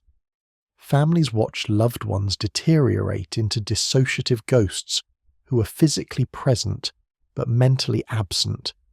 Sarah's parents visited her apartment in 1999 and found their daughter sitting motionless on the couch, eyes open but completely unresponsive, having taken an enormous dose hours earlier. They called an ambulance, convinced she'd had a stroke or seizure. The paramedics recognized ketamine intoxication and explained that she'd recover naturally without treatment. Her parents couldn't comprehend why anyone would voluntarily induce that state. Employment became impossible for severe addicts who needed to dissociate multiple times daily. They missed work, showed up high, or performed so poorly that employers terminated them. Financial problems cascaded as addiction consumed income. Some users spent hundreds of dollars weekly on ketamine despite earning minimum wage. They prioritized the drug over rent, food, and bills. Evictions and homelessness followed for users who couldn't maintain employment while addicted. The stereotype of a functional ketamine user applied only to those using occasionally. Daily addiction destroyed normal life just as thoroughly as heroin or crack cocaine. Relationships disintegrated under ketamine's influence because the drug made genuine connection impossible. Partners couldn't communicate with someone who spent evenings dissociated, unreachable despite physical presence. The emotional detachment that made ketamine therapeutically useful for processing trauma also prevented intimate relationships from functioning. Addicts chose dissociation over human connection repeatedly until partners finally left. Sarah's boyfriend departed after finding her unconscious in the bathtub multiple times, unable to watch her slowly destroy herself while refusing help. The most insidious aspect of ketamine addiction was how it eroded awareness of the addiction itself.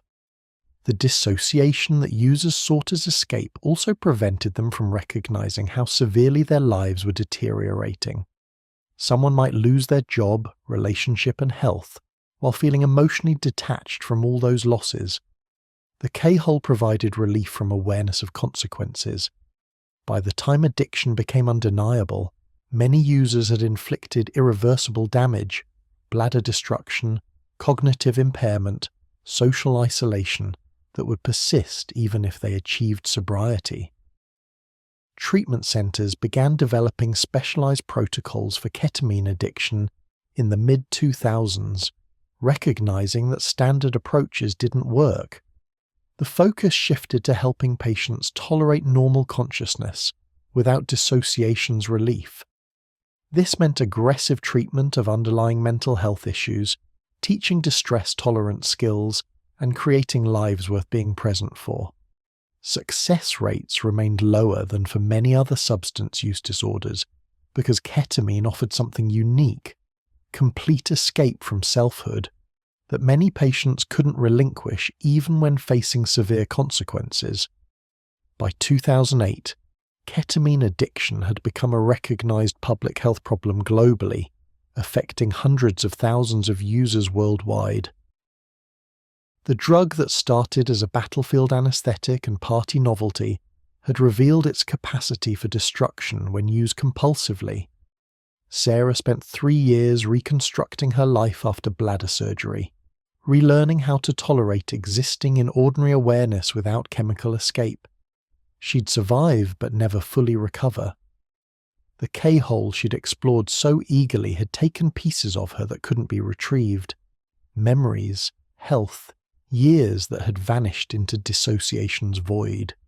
She was among the lucky ones. Some users never stopped falling.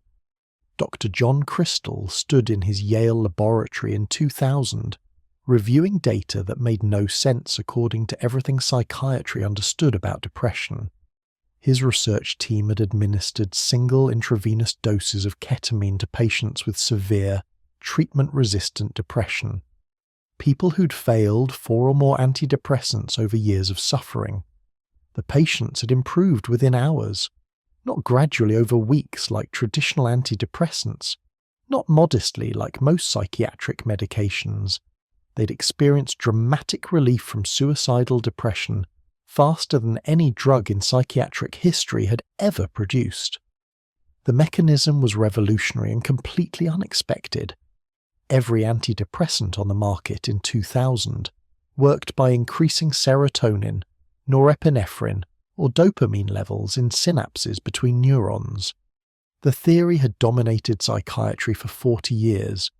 Depression resulted from deficient neurotransmitter levels, so medications that increased those chemicals should alleviate symptoms. Ketamine worked through an entirely different pathway, targeting glutamate receptors called NMDA receptors instead. The drug wasn't increasing depleted neurotransmitters, it was fundamentally rewiring how neurons communicated. Crystal had stumbled onto ketamine's antidepressant properties almost accidentally while studying the drug's effects on cognition and memory. His original research question had nothing to do with treating depression. He wanted to understand how NMDA receptor antagonists affected brain function. The discovery that depressed subjects improved dramatically after receiving ketamine hadn't been predicted by any existing theory. It had simply happened, forcing psychiatry to reconsider basic assumptions about what caused depression and how to treat it. The speed of ketamine's effects challenged everything the pharmaceutical industry believed about antidepressants. Drug companies had spent billions developing medications that took 4 to 6 weeks to work, explaining to patients that brain chemistry needed time to rebalance. Ketamine bypassed that entire framework. Patients who'd been suicidal for years described their depression lifting within 4 hours of a single infusion. Some reported that the fog of depression cleared as though someone had opened curtains in a dark room. But the effects were temporary. Depression returned within days or weeks after a single ketamine dose, requiring repeated infusions to maintain improvement. This pattern suggested that ketamine wasn't curing depression, but rather interrupting it temporarily through some mechanism that hadn't been fully elucidated. Researchers hypothesized that ketamine promoted neuroplasticity, the brain's ability to form new neural connections, essentially allowing depressed brains to rewire themselves during the window when the drug was active. Crystal published his findings in 2000, expecting immediate interest from the psychiatric community. Instead, he faced skepticism bordering on hostility. Critics pointed out that ketamine was a party drug being abused at raves. They argued that administering it to psychiatric patients was irresponsible and potentially dangerous. The drug's dissociative effect seemed to contradict good medical practice. How could making patients feel disconnected from reality constitute effective treatment? The controversy overshadowed the remarkable clinical results. The pharmaceutical industry showed little initial interest because ketamine was a generic drug that couldn't be patented. Companies had spent the 1990s developing patented antidepressants that generated billions in profits: Prozac, Zoloft, Paxil, and others. Why invest in researching a 50-year-old anesthetic that anyone could manufacture cheaply? The business model made no sense even if the clinical results were genuine. Ketamine threatened the entire antidepressant market that pharma had carefully cultivated over decades. Dr. Carlos Zarate at the National Institute of Mental Health replicated Crystal's findings in 2006, conducting a larger, more rigorous study.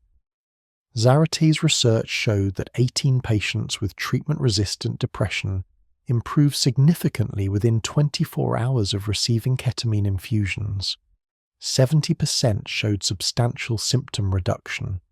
Several patients who'd been actively suicidal reported that their desire to die had completely vanished. The results were published in Archives of General Psychiatry, lending credibility that Crystal's initial findings had lacked. The most stunning aspect of Zarate's research involved suicidal patients. Traditional antidepressants carried black box warnings because they sometimes increase suicidal thinking, particularly in adolescents. Psychiatrists worried constantly about prescribing medications that might push vulnerable patients towards suicide attempts. Ketamine appeared to work in the opposite direction. It rapidly reduced suicidal ideation, often within hours.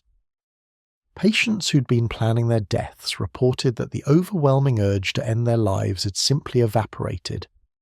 This opened possibilities that psychiatry had never seriously considered. Emergency rooms could potentially treat acute suicidal crises with ketamine infusions, providing immediate relief while longer-term treatments took effect. Psychiatric hospitals could use it to stabilize severely depressed patients quickly, rather than waiting weeks for traditional antidepressants to work. The drug offered a tool for managing the most dangerous symptoms of depression: the acute suicidal thoughts that killed patients before other treatments had time to help. But significant obstacles remained before ketamine could enter mainstream psychiatric practice. The drug's abuse potential worried medical boards and insurance companies. Administering ketamine required intravenous infusions under medical supervision, making it expensive and impractical for routine outpatient treatment. Patients needed monitoring during infusions because the dissociative effects could be frightening or distressing. The business model didn't fit existing psychiatric practice patterns built around prescribing oral medications for home use. A few pioneering psychiatrists began offering ketamine infusions in private practice around 2010, operating in regulatory grey areas, because the drug was approved as an anesthetic but not for depression treatment. These clinics charged $300 to $800 per infusion, with patients typically requiring 6 to 8 initial treatments followed by monthly maintenance infusions. Insurance didn't cover the treatments. Only wealthy patients could afford the out-of-pocket costs. Ketamine therapy became boutique medicine available exclusively to people with disposable income. The treatment protocols varied wildly between clinics because no standardized guidelines existed. Some psychiatrists administered low doses designed to avoid dissociative effects. Others intentionally induced K-hole experiences, believing the dissociation itself was therapeutically important. Infusion frequency ranged from weekly to monthly depending on the practitioner's philosophy. Some clinics provided therapy during infusions while others simply monitored patients medically. The lack of standardization made it impossible to determine what constituted optimal ketamine treatment for depression. Johnson & Johnson saw commercial opportunity where other pharmaceutical companies had seen only generic competition.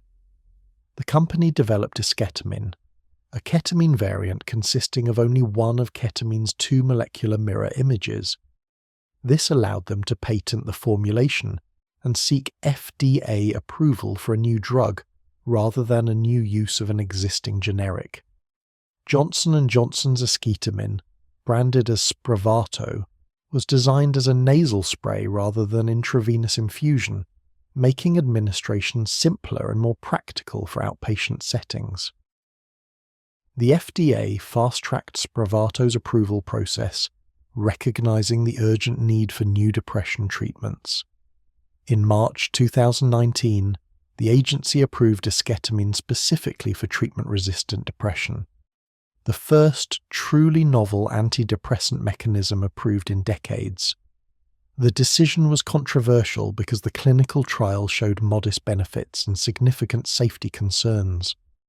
Patients needed to be monitored for 2 hours after each dose due to dissociation and blood pressure effects. The drug carried risks of abuse and dependence, but for patients who'd failed every other treatment, those risks seemed acceptable. Insurance coverage remained problematic even after FDA approval.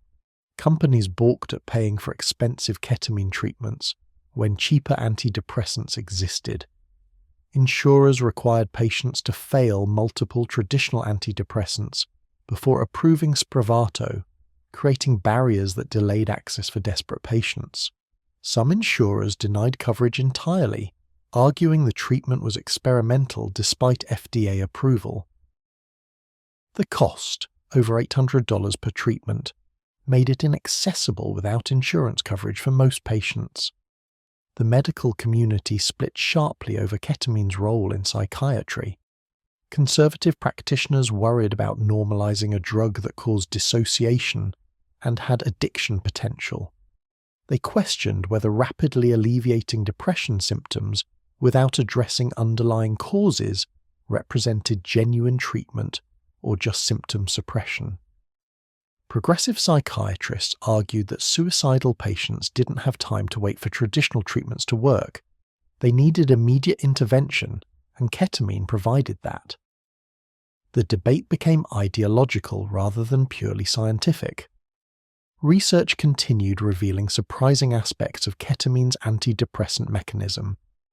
The drug appeared to repair damage in brain regions associated with depression, promoting growth of new synaptic connections that had atrophied during years of untreated illness. Imaging studies showed increased activity in prefrontal cortex regions that typically showed reduced function in depressed patients. Ketamine wasn't just masking symptoms, it was potentially reversing neurological changes that depression had caused.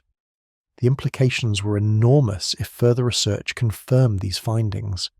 Some researchers proposed that ketamine's dissociative effects themselves were therapeutically essential rather than unfortunate side effects. The theory suggested that experiencing ego dissolution allowed depressed patients to step outside their negative thought patterns and see themselves from new perspectives. The K-hole provided a psychological reset, temporarily freeing people from rumination and self-criticism that perpetuated depression. This view remained controversial and difficult to test scientifically, but patient reports often supported it. Ketamine clinics proliferated across America between 2015 and 2020, operating as cash-only boutique practices serving wealthy patients. Some clinics employed psychiatrists and followed careful medical protocols. Others were essentially legal drug dispensaries run by entrepreneurs with minimal medical training, providing ketamine infusions to anyone willing to pay. State medical boards struggled to regulate the industry because ketamine was a legal, FDA-approved drug that physicians could prescribe for off-label uses. The lack of oversight created a Wild West environment where quality varied enormously. Anecdotal reports of miraculous recoveries spread through depression communities online. Patients who'd been disabled by depression for years described returning to normal functioning after ketamine treatments. Some claimed single infusions had saved their lives by eliminating suicidal thoughts that had plagued them for decades. These testimonials drove demand from desperate patients who'd exhausted other options. The narrative of ketamine as a miracle cure for treatment-resistant depression took hold despite limited long-term data on safety and efficacy. But not everyone responded to ketamine therapy. Studies showed that roughly 40 to 50% of treatment-resistant patients didn't improve significantly, and many who did improve eventually relapsed despite ongoing maintenance treatments. The drug wasn't the universal solution that initial enthusiasm suggested. Some patients experienced terrifying dissociative episodes during infusions, making treatment intolerable. Others developed tolerance requiring increasingly high doses. A few became addicted, seeking ketamine infusions more frequently than medically necessary for depression. The addiction risk created ethical dilemmas for psychiatrists.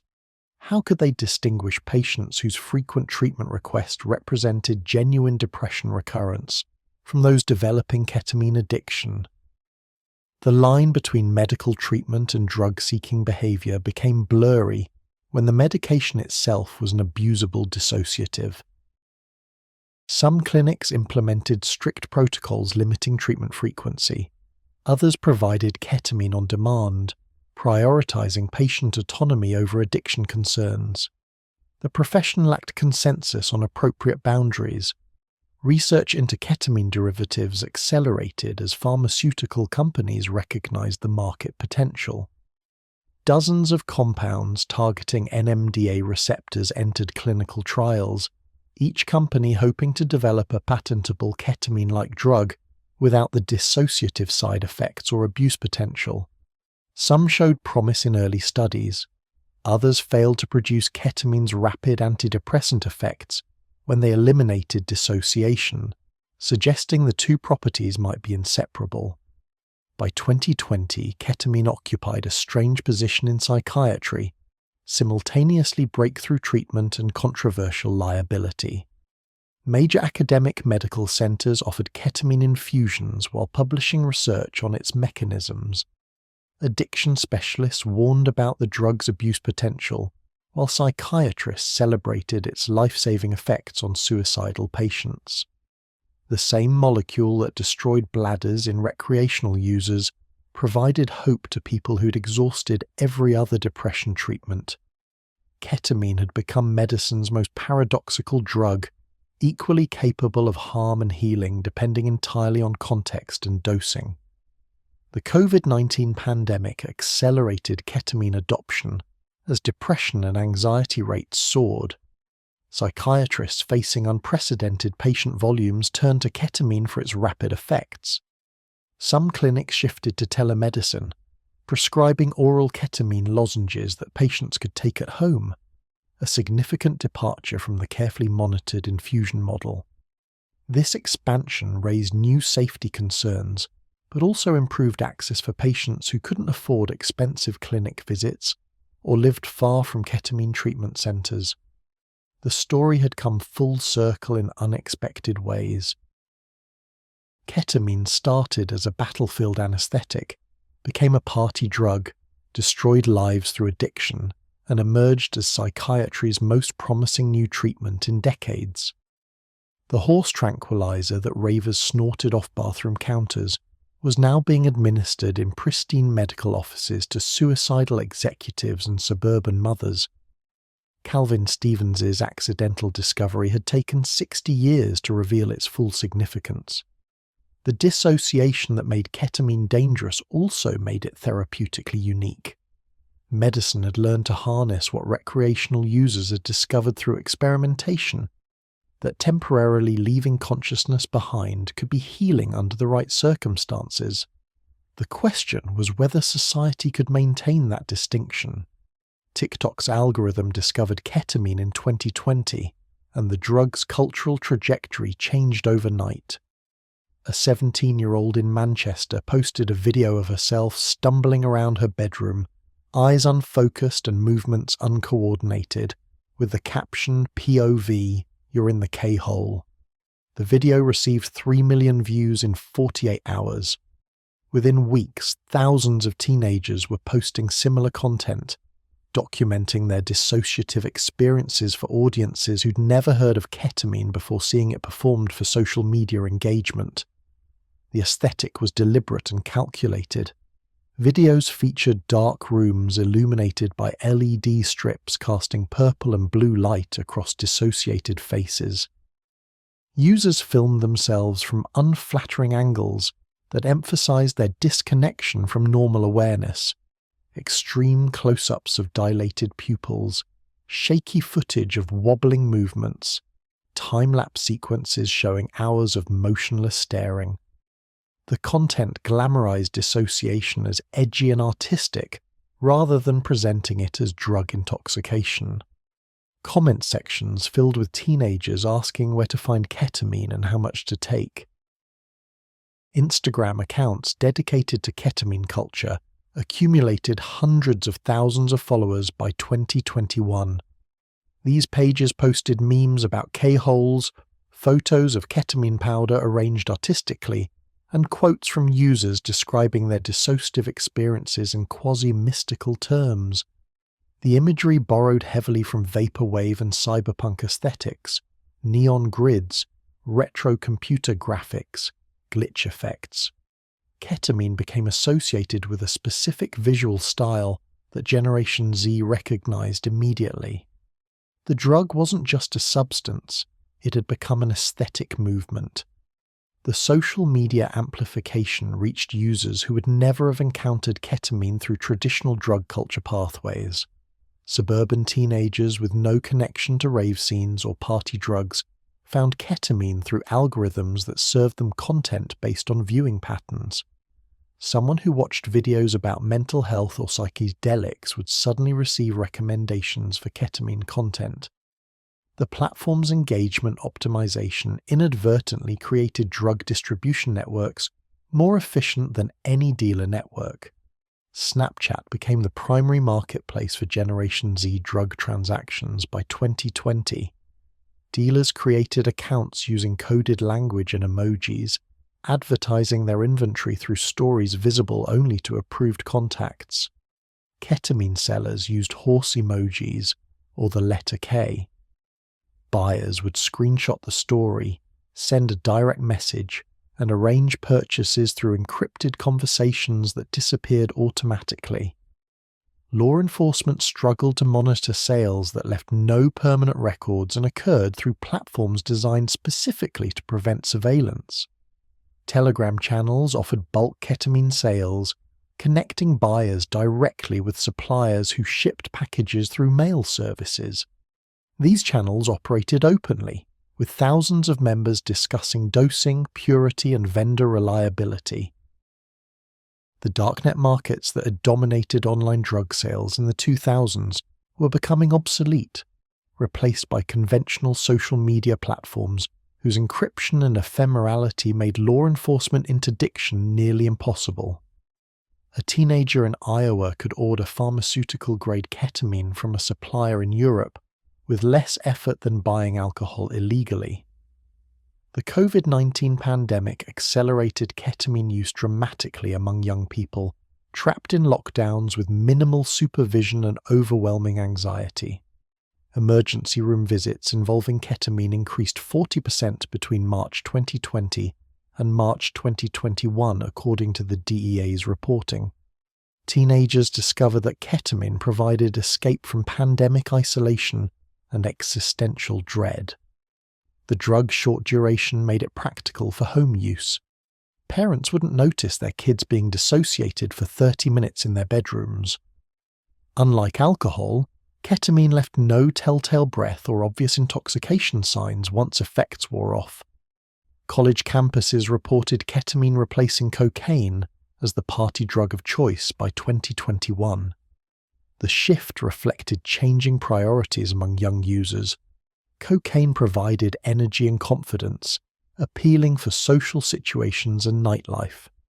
Ketamine offered escape and introspection, appealing for a generation dealing with climate anxiety, economic precarity, and social isolation. Students gathered in dorm rooms, took ketamine together, and spent evenings dissociated while listening to ambient music. The drug fit perfectly into Gen Z's preference for experiences over traditional socializing.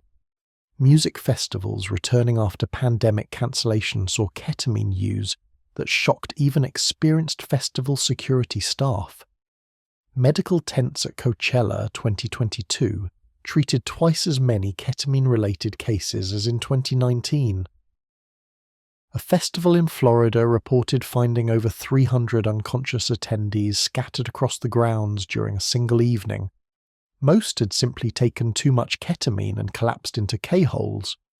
The casualties weren't medical emergencies, just hundreds of people temporarily unreachable in dissociative states. Security staff photographed the scene because it seemed surreal. Bodies everywhere, all breathing normally, all returning to consciousness within an hour. The casualness with which Generation Z approached ketamine alarmed drug policy experts who remembered the caution earlier generations had shown toward dissociatives. Teenagers treated ketamine like marijuana, relatively safe, socially acceptable, not particularly dangerous. They didn't understand the bladder damage that chronic use caused because that information took years to emerge and wasn't part of social media drug culture. Online communities emphasize ketamine's fun dissociative effects while downplaying medical consequences that wouldn't appear until users had been taking it regularly for months or years.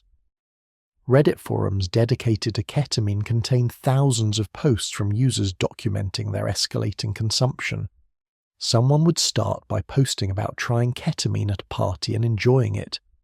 6 months later, they'd be posting about using daily and wondering if their urinary frequency was normal. A year later, they'd describe blood in their urine and severe abdominal pain. The progression played out publicly across hundreds of user accounts, creating an inadvertent longitudinal study of ketamine addiction visible to anyone who cared to look. Most new users didn't bother reading the warnings. Healthcare providers started seeing ketamine casualties who were startlingly young.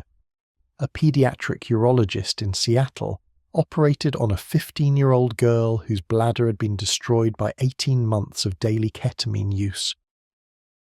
The surgeon had never encountered bladder damage this severe in someone so young. Emergency rooms admitted teenagers in acute kidney failure caused by bladder damage that had prevented proper urination for weeks. These patients had ignored symptoms because they didn't understand the connection between their ketamine use and urological problems. The medical legitimization of ketamine for depression treatment created cognitive dissonance that made prevention messaging impossible. Parents saw news reports about ketamine clinics helping suicidal patients while simultaneously hearing that their children were abusing the same drug at parties. The dual narrative was confusing. How could ketamine be both breakthrough medicine and dangerous party drug? Teenagers used the medical applications to justify recreational use, arguing that if doctors prescribed it, how dangerous could it really be? Some ketamine clinics inadvertently fueled recreational use by posting testimonials and before and after stories on social media. These marketing materials showed ketamine in exclusively positive terms: life-saving, transformative miracle drug. Young people seeing this content didn't distinguish between supervised medical use and unsupervised recreational use. They absorbed the message that ketamine was beneficial and powerful, then sought it through illicit channels because accessing medical ketamine required money and diagnoses they didn't have. The price dropped dramatically as supply increased. Street ketamine that cost $50 per gram in 2010 was selling for $20 per gram by 2022 in major cities. The economics made it accessible to high school students with part-time jobs. A $20 purchase provided enough ketamine for multiple K-hole experiences, making it cheaper per dose than marijuana or alcohol. The affordability democratized access in ways that previous generations of ketamine users hadn't experienced. purity became highly variable as production shifted to clandestine laboratories operating at enormous scale. Some street ketamine was pharmaceutical-grade product diverted from veterinary or medical supplies. Other batches came from underground chemists who synthesized it with varying levels of competence. The worst samples contained impurities or synthesis byproducts that caused additional health problems beyond ketamine's inherent risks. Users had no way to distinguish high-quality product from contaminated batches without laboratory testing that almost nobody bothered obtaining. Fentanyl contamination emerged as a lethal concern by 2023. Drug dealers sometimes cut ketamine with fentanyl to increase potency or profits, creating products that caused overdose deaths when users expecting only ketamine inadvertently consumed powerful opioids. Several deaths occurred where victims were found in K-hole positions, lying still with eyes open, but had actually died from fentanyl-induced respiratory depression. The mixing of dissociatives and opioids created a particularly dangerous situation because ketamine's anesthetic effects could mask early signs of opioid overdose. Harm reduction organizations struggled to provide effective education to Generation Z users who accessed information exclusively through social media. Traditional approaches involving pamphlets and school presentations were obsolete. Young people learned about drugs from TikTok videos and Reddit threads, not health educators. Harm reduction advocates created Instagram accounts and Discord servers trying to meet users where they were, providing information about testing drugs, recognizing bladder damage symptoms, and avoiding dangerous combinations. Engagement was modest at best. The phenomenon of casual K-holing emerged as particularly concerning to researchers. Previous generations had treated the K-hole as an intense experience requiring preparation and respect. Gen Z users would casually take enough ketamine to fully dissociate during ordinary activities, between classes, at work, during family dinners. The normalization of extreme dissociation in routine contexts suggested a troubling relationship with consciousness itself. These young people weren't seeking peak experiences or spiritual insights. They were using radical dissociation as a routine escape from normal existence. Universities implemented ketamine policies alongside their existing drug regulations, but enforcement was nearly impossible. Unlike alcohol or marijuana, ketamine use was difficult to detect. Students weren't stumbling around drunk or producing odors that alerted resident advisors. They simply became quiet and still, easily mistaken for studying or sleeping. Roommates learned to recognize when someone had taken ketamine, but rarely reported it to authorities. The drug use remained largely invisible to institutional oversight. The gender distribution of ketamine use shifted dramatically compared to earlier eras. Rave culture had been predominantly male. Gen Z ketamine users were roughly evenly split between genders, with some studies suggesting slightly higher use among young women. The reasons weren't entirely clear, but researchers hypothesized that young women found ketamine's dissociative properties appealing for escaping from trauma, body image issues, and social pressures that affected them disproportionately. The drug offered temporary relief from consciousness of problems that society had created but failed to address. Mental health advocates raised concerns that ketamine was becoming a maladaptive coping mechanism for an entire generation facing unprecedented stresses. Climate change, economic inequality, political polarization, and social media's psychological toll created an environment where dissociation seemed rational rather than pathological. If reality was genuinely this bleak, some young people asked, why not spend time in the K-hole where none of it mattered? The question didn't have easy answers, and adults struggled to provide compelling reasons to stay present in a world that offered young people diminishing prospects. By 2024, ketamine had achieved something remarkable and disturbing. it had become a normalized part of youth culture for a significant population segment. Millions of teenagers and young adults had tried it. Hundreds of thousands used it regularly. The substance that started as an accidental laboratory discovery had evolved through battlefield medicine, rave culture, addiction crises, and medical redemption to become a defining drug of Generation Z. The pattern seemed almost inevitable in retrospect, as though each stage of ketamine's history had been building toward this moment when dissociation became a mass phenomenon rather than a niche experience. The long-term consequences remained unknown. An entire generation was exposing their developing brains to a powerful dissociative anesthetic during crucial periods of neural development. Bladder damage was appearing in users barely into their 20s. Cognitive impairment affected teenagers who should have been at peak mental function. The full scope of damage wouldn't become apparent for years or decades, when today's casual users discovered what chronic ketamine exposure had done to their bodies and minds. The K-hole had swallowed an entire generation, and nobody knew what would emerge on the other side. The algorithm kept serving ketamine content to curious teenagers. The dealers kept shipping packages. The bodies kept collapsing at festivals. The story was accelerating toward some unknown conclusion, and everyone involved was too dissociated to stop it. The DEA finally moved to restrict ketamine more aggressively in 2023, proposing reclassification from Schedule 3 to Schedule 2, the category reserved for drugs with high abuse potential, like oxycodone and methamphetamine. The announcement triggered immediate backlash from multiple directions simultaneously. Pain management physicians argued that ketamine was essential for treating chronic pain in patients who couldn't tolerate opioids. Psychiatrists warned that restricting access would deny life-saving treatment to suicidal patients who'd exhausted other options. Veterinarians protested that tighter controls would make animal sedation more complicated and expensive. The regulatory debate became a political battleground where medical necessity collided with public health concerns.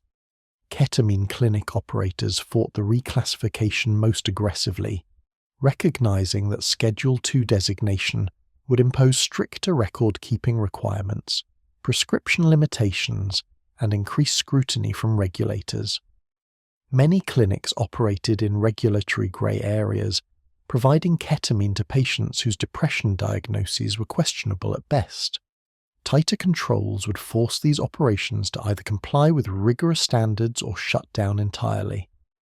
The industry hired lobbyists and launched public relations campaigns emphasizing ketamine's therapeutic benefits, while downplaying abuse statistics that showed exponential growth in recreational use. Research into ketamine's therapeutic applications accelerated despite, or because of, the regulatory controversy. Studies explored using it for PTSD and military veterans, with results suggesting that ketamine-assisted therapy helped soldiers process combat trauma more effectively than traditional talk therapy alone. The dissociative experience apparently allowed veterans to examine traumatic memories from psychological distance, making processing possible without overwhelming their emotional capacity. Some researchers proposed that the K-hole itself was therapeutically essential, rather than an unfortunate side effect that should be minimized. Addiction treatment centers began using ketamine to treat opioid and alcohol dependence, finding that the drug interrupted cravings and reduced relapse rates when combined with psychotherapy. The irony was glaring, treating addiction with a substance that was itself addictive. But the approach showed promise in clinical trials, with some patients achieving sustained sobriety after ketamine-assisted treatment following years of failed recovery attempts through conventional methods. The mechanism remained mysterious, though researchers hypothesized that ketamine's neuroplasticity effects allowed addicted brains to rewire pathways associated with compulsive drug-seeking behavior. End-of-life care emerged as another therapeutic frontier.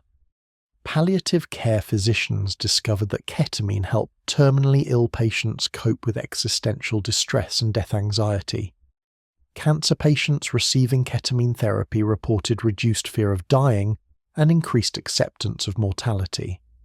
Some described ketamine-induced experiences as rehearsals for death, temporary ego dissolutions that made the prospect of permanent death less terrifying. Hospices began incorporating ketamine into palliative protocols, creating a situation where dying patients were legally given the same drug that teenagers were being arrested for possessing. The ethical questions multiplied faster than medicine could address them. Should a drug that helps suicidal patients also be readily available to recreational users who might develop bladder damage? Could society distinguish between medical and recreational use when the substance and its effects were identical in both contexts? Was it possible to provide ketamine to dying patients seeking peace, while denying it to healthy people seeking transcendence? The contradiction seemed irresolvable, because ketamine genuinely belonged in all these categories simultaneously: medicine, spiritual tool, recreational drug, and public health threat. Oregon's drug decriminalization law, passed in 2020, created a natural experiment in ketamine policy. Possession of personal use amounts became a civil violation rather than criminal offense, punishable by small fines instead of arrest. Critics predicted that decriminalization would increase use and normalize dangerous drugs. Proponents argued it would reduce harm by allowing users to seek help without fearing prosecution. Early data from Oregon showed mixed results. Ketamine use did increase, but so did treatment seeking and harm reduction service utilization. Whether the policy represented success or failure depended entirely on which outcomes you prioritized. International approaches varied wildly and produced no clear consensus on effective ketamine policy. China maintained strict prohibition with severe penalties, yet struggled with epidemic-level use among youth. The Netherlands allowed ketamine sales in licensed venues with purity testing and dose limitations. Portugal's comprehensive decriminalization approach treated ketamine possession as a health issue requiring intervention rather than punishment. Each country claimed its approach was working, but the statistics told contradictory stories depending on interpretation. No policy framework had successfully addressed ketamine's dual nature as medicine and recreational drug. Underground ketamine production had become increasingly sophisticated by 2024, with some clandestine laboratories producing pharmaceutical-grade product indistinguishable from legitimate supplies. These operations employed trained chemists using professional equipment and rigorous quality control.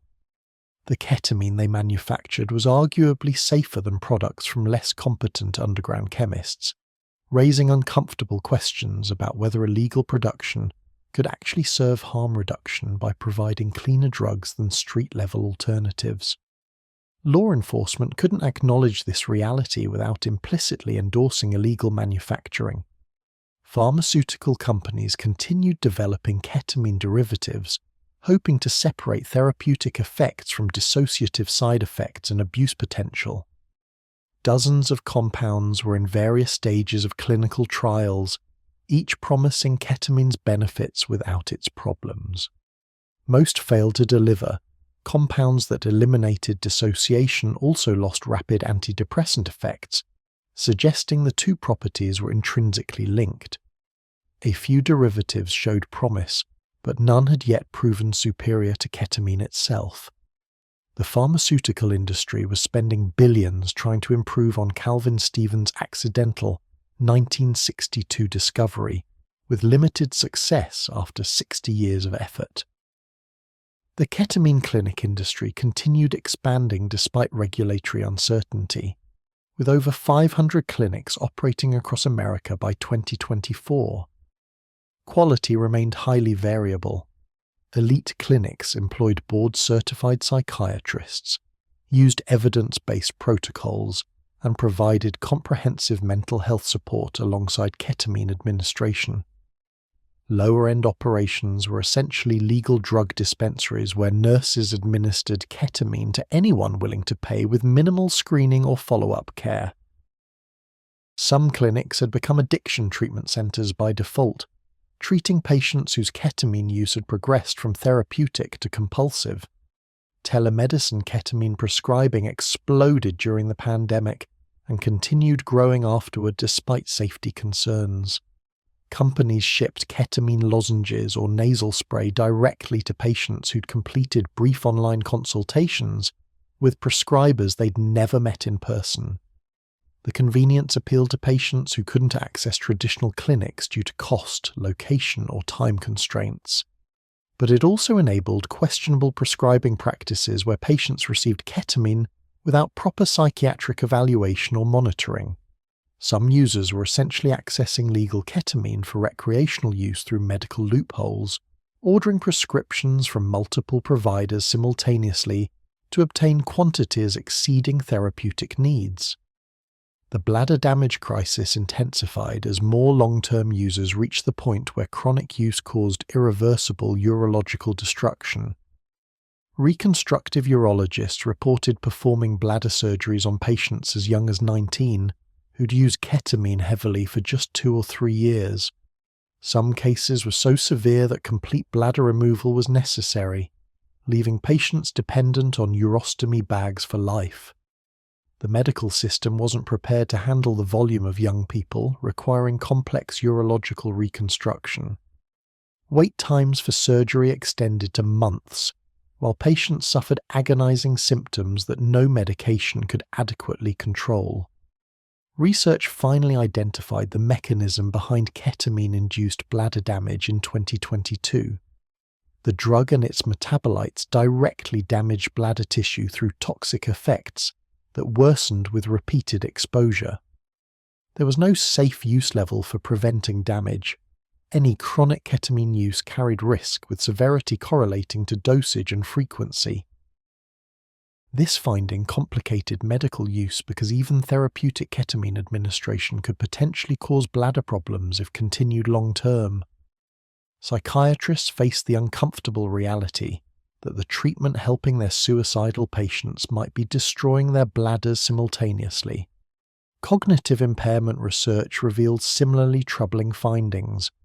Longitudinal studies of chronic ketamine users showed measurable declines in memory, attention, and executive function that persisted even after prolonged abstinence.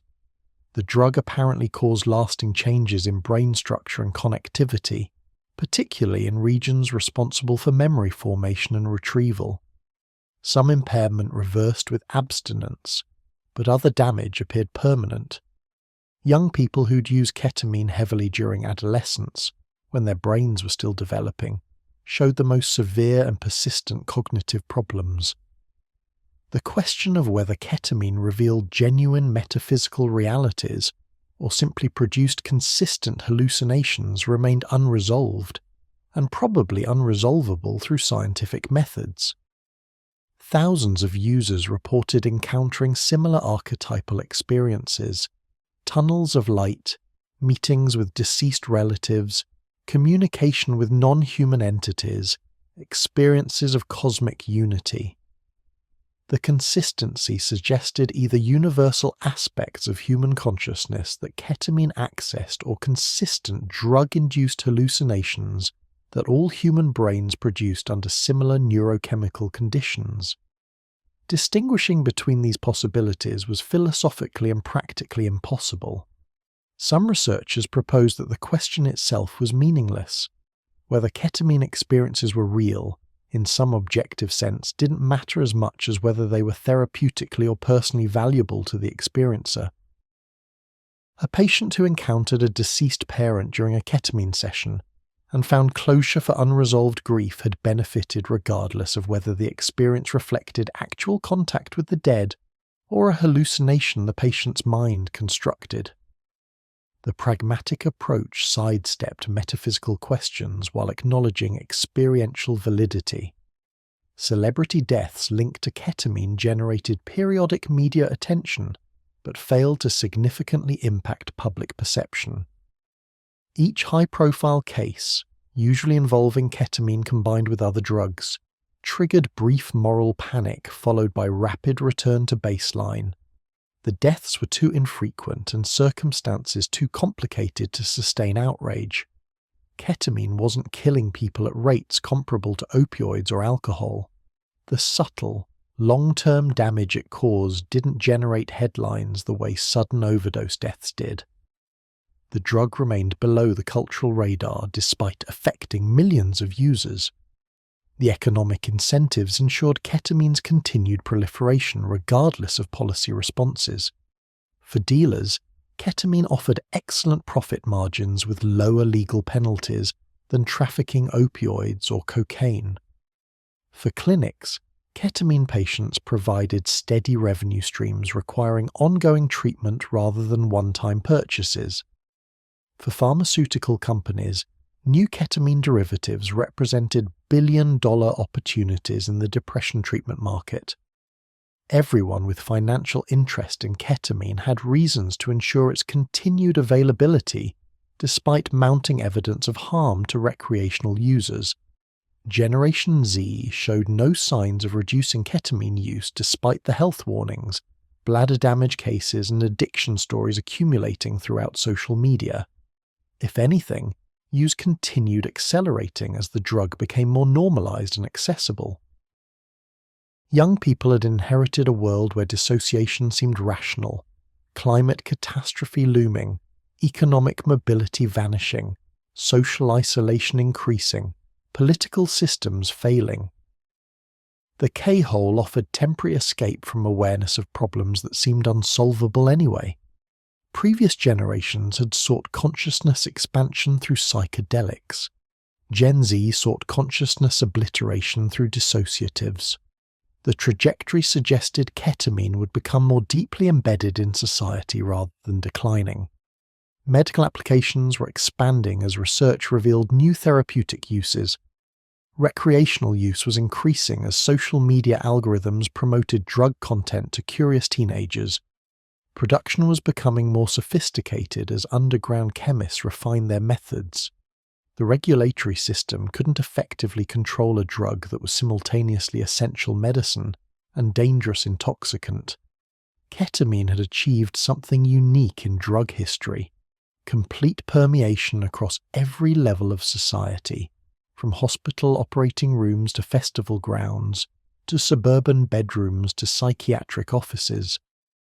Calvin Stevens' accidental discovery had become too useful to too many different populations for any single policy approach to work. Banning ketamine would deny legitimate patients life-saving treatment while barely impacting illicit availability. Loosening restrictions would increase medical access but probably accelerate recreational use and associated harms. The drug existed in a category that drug policy frameworks couldn't accommodate. Too dangerous to ignore, too beneficial to prohibit, too complex to regulate effectively. The K-hole had become a defining feature of early 21st century culture, a phenomenon that future historians would examine as characteristic of this particular moment. Millions of people were regularly choosing to completely dissociate from consciousness in a world that seemed increasingly intolerable. Some used ketamine to treat genuine mental illness. Others used it to escape from reality's unbearable nature. The distinction between medical and recreational use had collapsed entirely. Both groups were seeking the same effect for similar reasons, just with different levels of medical supervision and social legitimacy. Ketamine's story would continue evolving in unpredictable directions as new uses, dangers, and populations discovered it. The drug was still revealing itself 60 years after its creation, still surprising researchers with novel therapeutic applications and unexpected toxicities. No one could confidently predict where ketamine would be in another decade, whether it would be tightly controlled like morphine, widely available like Prozac, decriminalized like marijuana, or banned like heroin. The only certainty was that it wouldn't disappear. Too many people needed the dissociation it provided, whether that need was medical, psychological, spiritual, or simply the rational response to an irrational world. The horse tranquilizer that became medicine, that became party drug, that became psychiatric breakthrough, had one final property that ensured its permanence. Ketamine solved a problem that existed in every human consciousness, the burden of being present in existence. For better and worse, people would continue seeking what ketamine uniquely provided: the temporary experience of not existing, the relief of consciousness interrupted, the K-hole that offered escape from the inescapable self. The drug's future was guaranteed by consciousness itself, by the fundamental human drive to sometimes not be human at all. Ketamine wasn't going anywhere because the desire it fulfilled was eternal, and nothing else fulfilled it quite so effectively.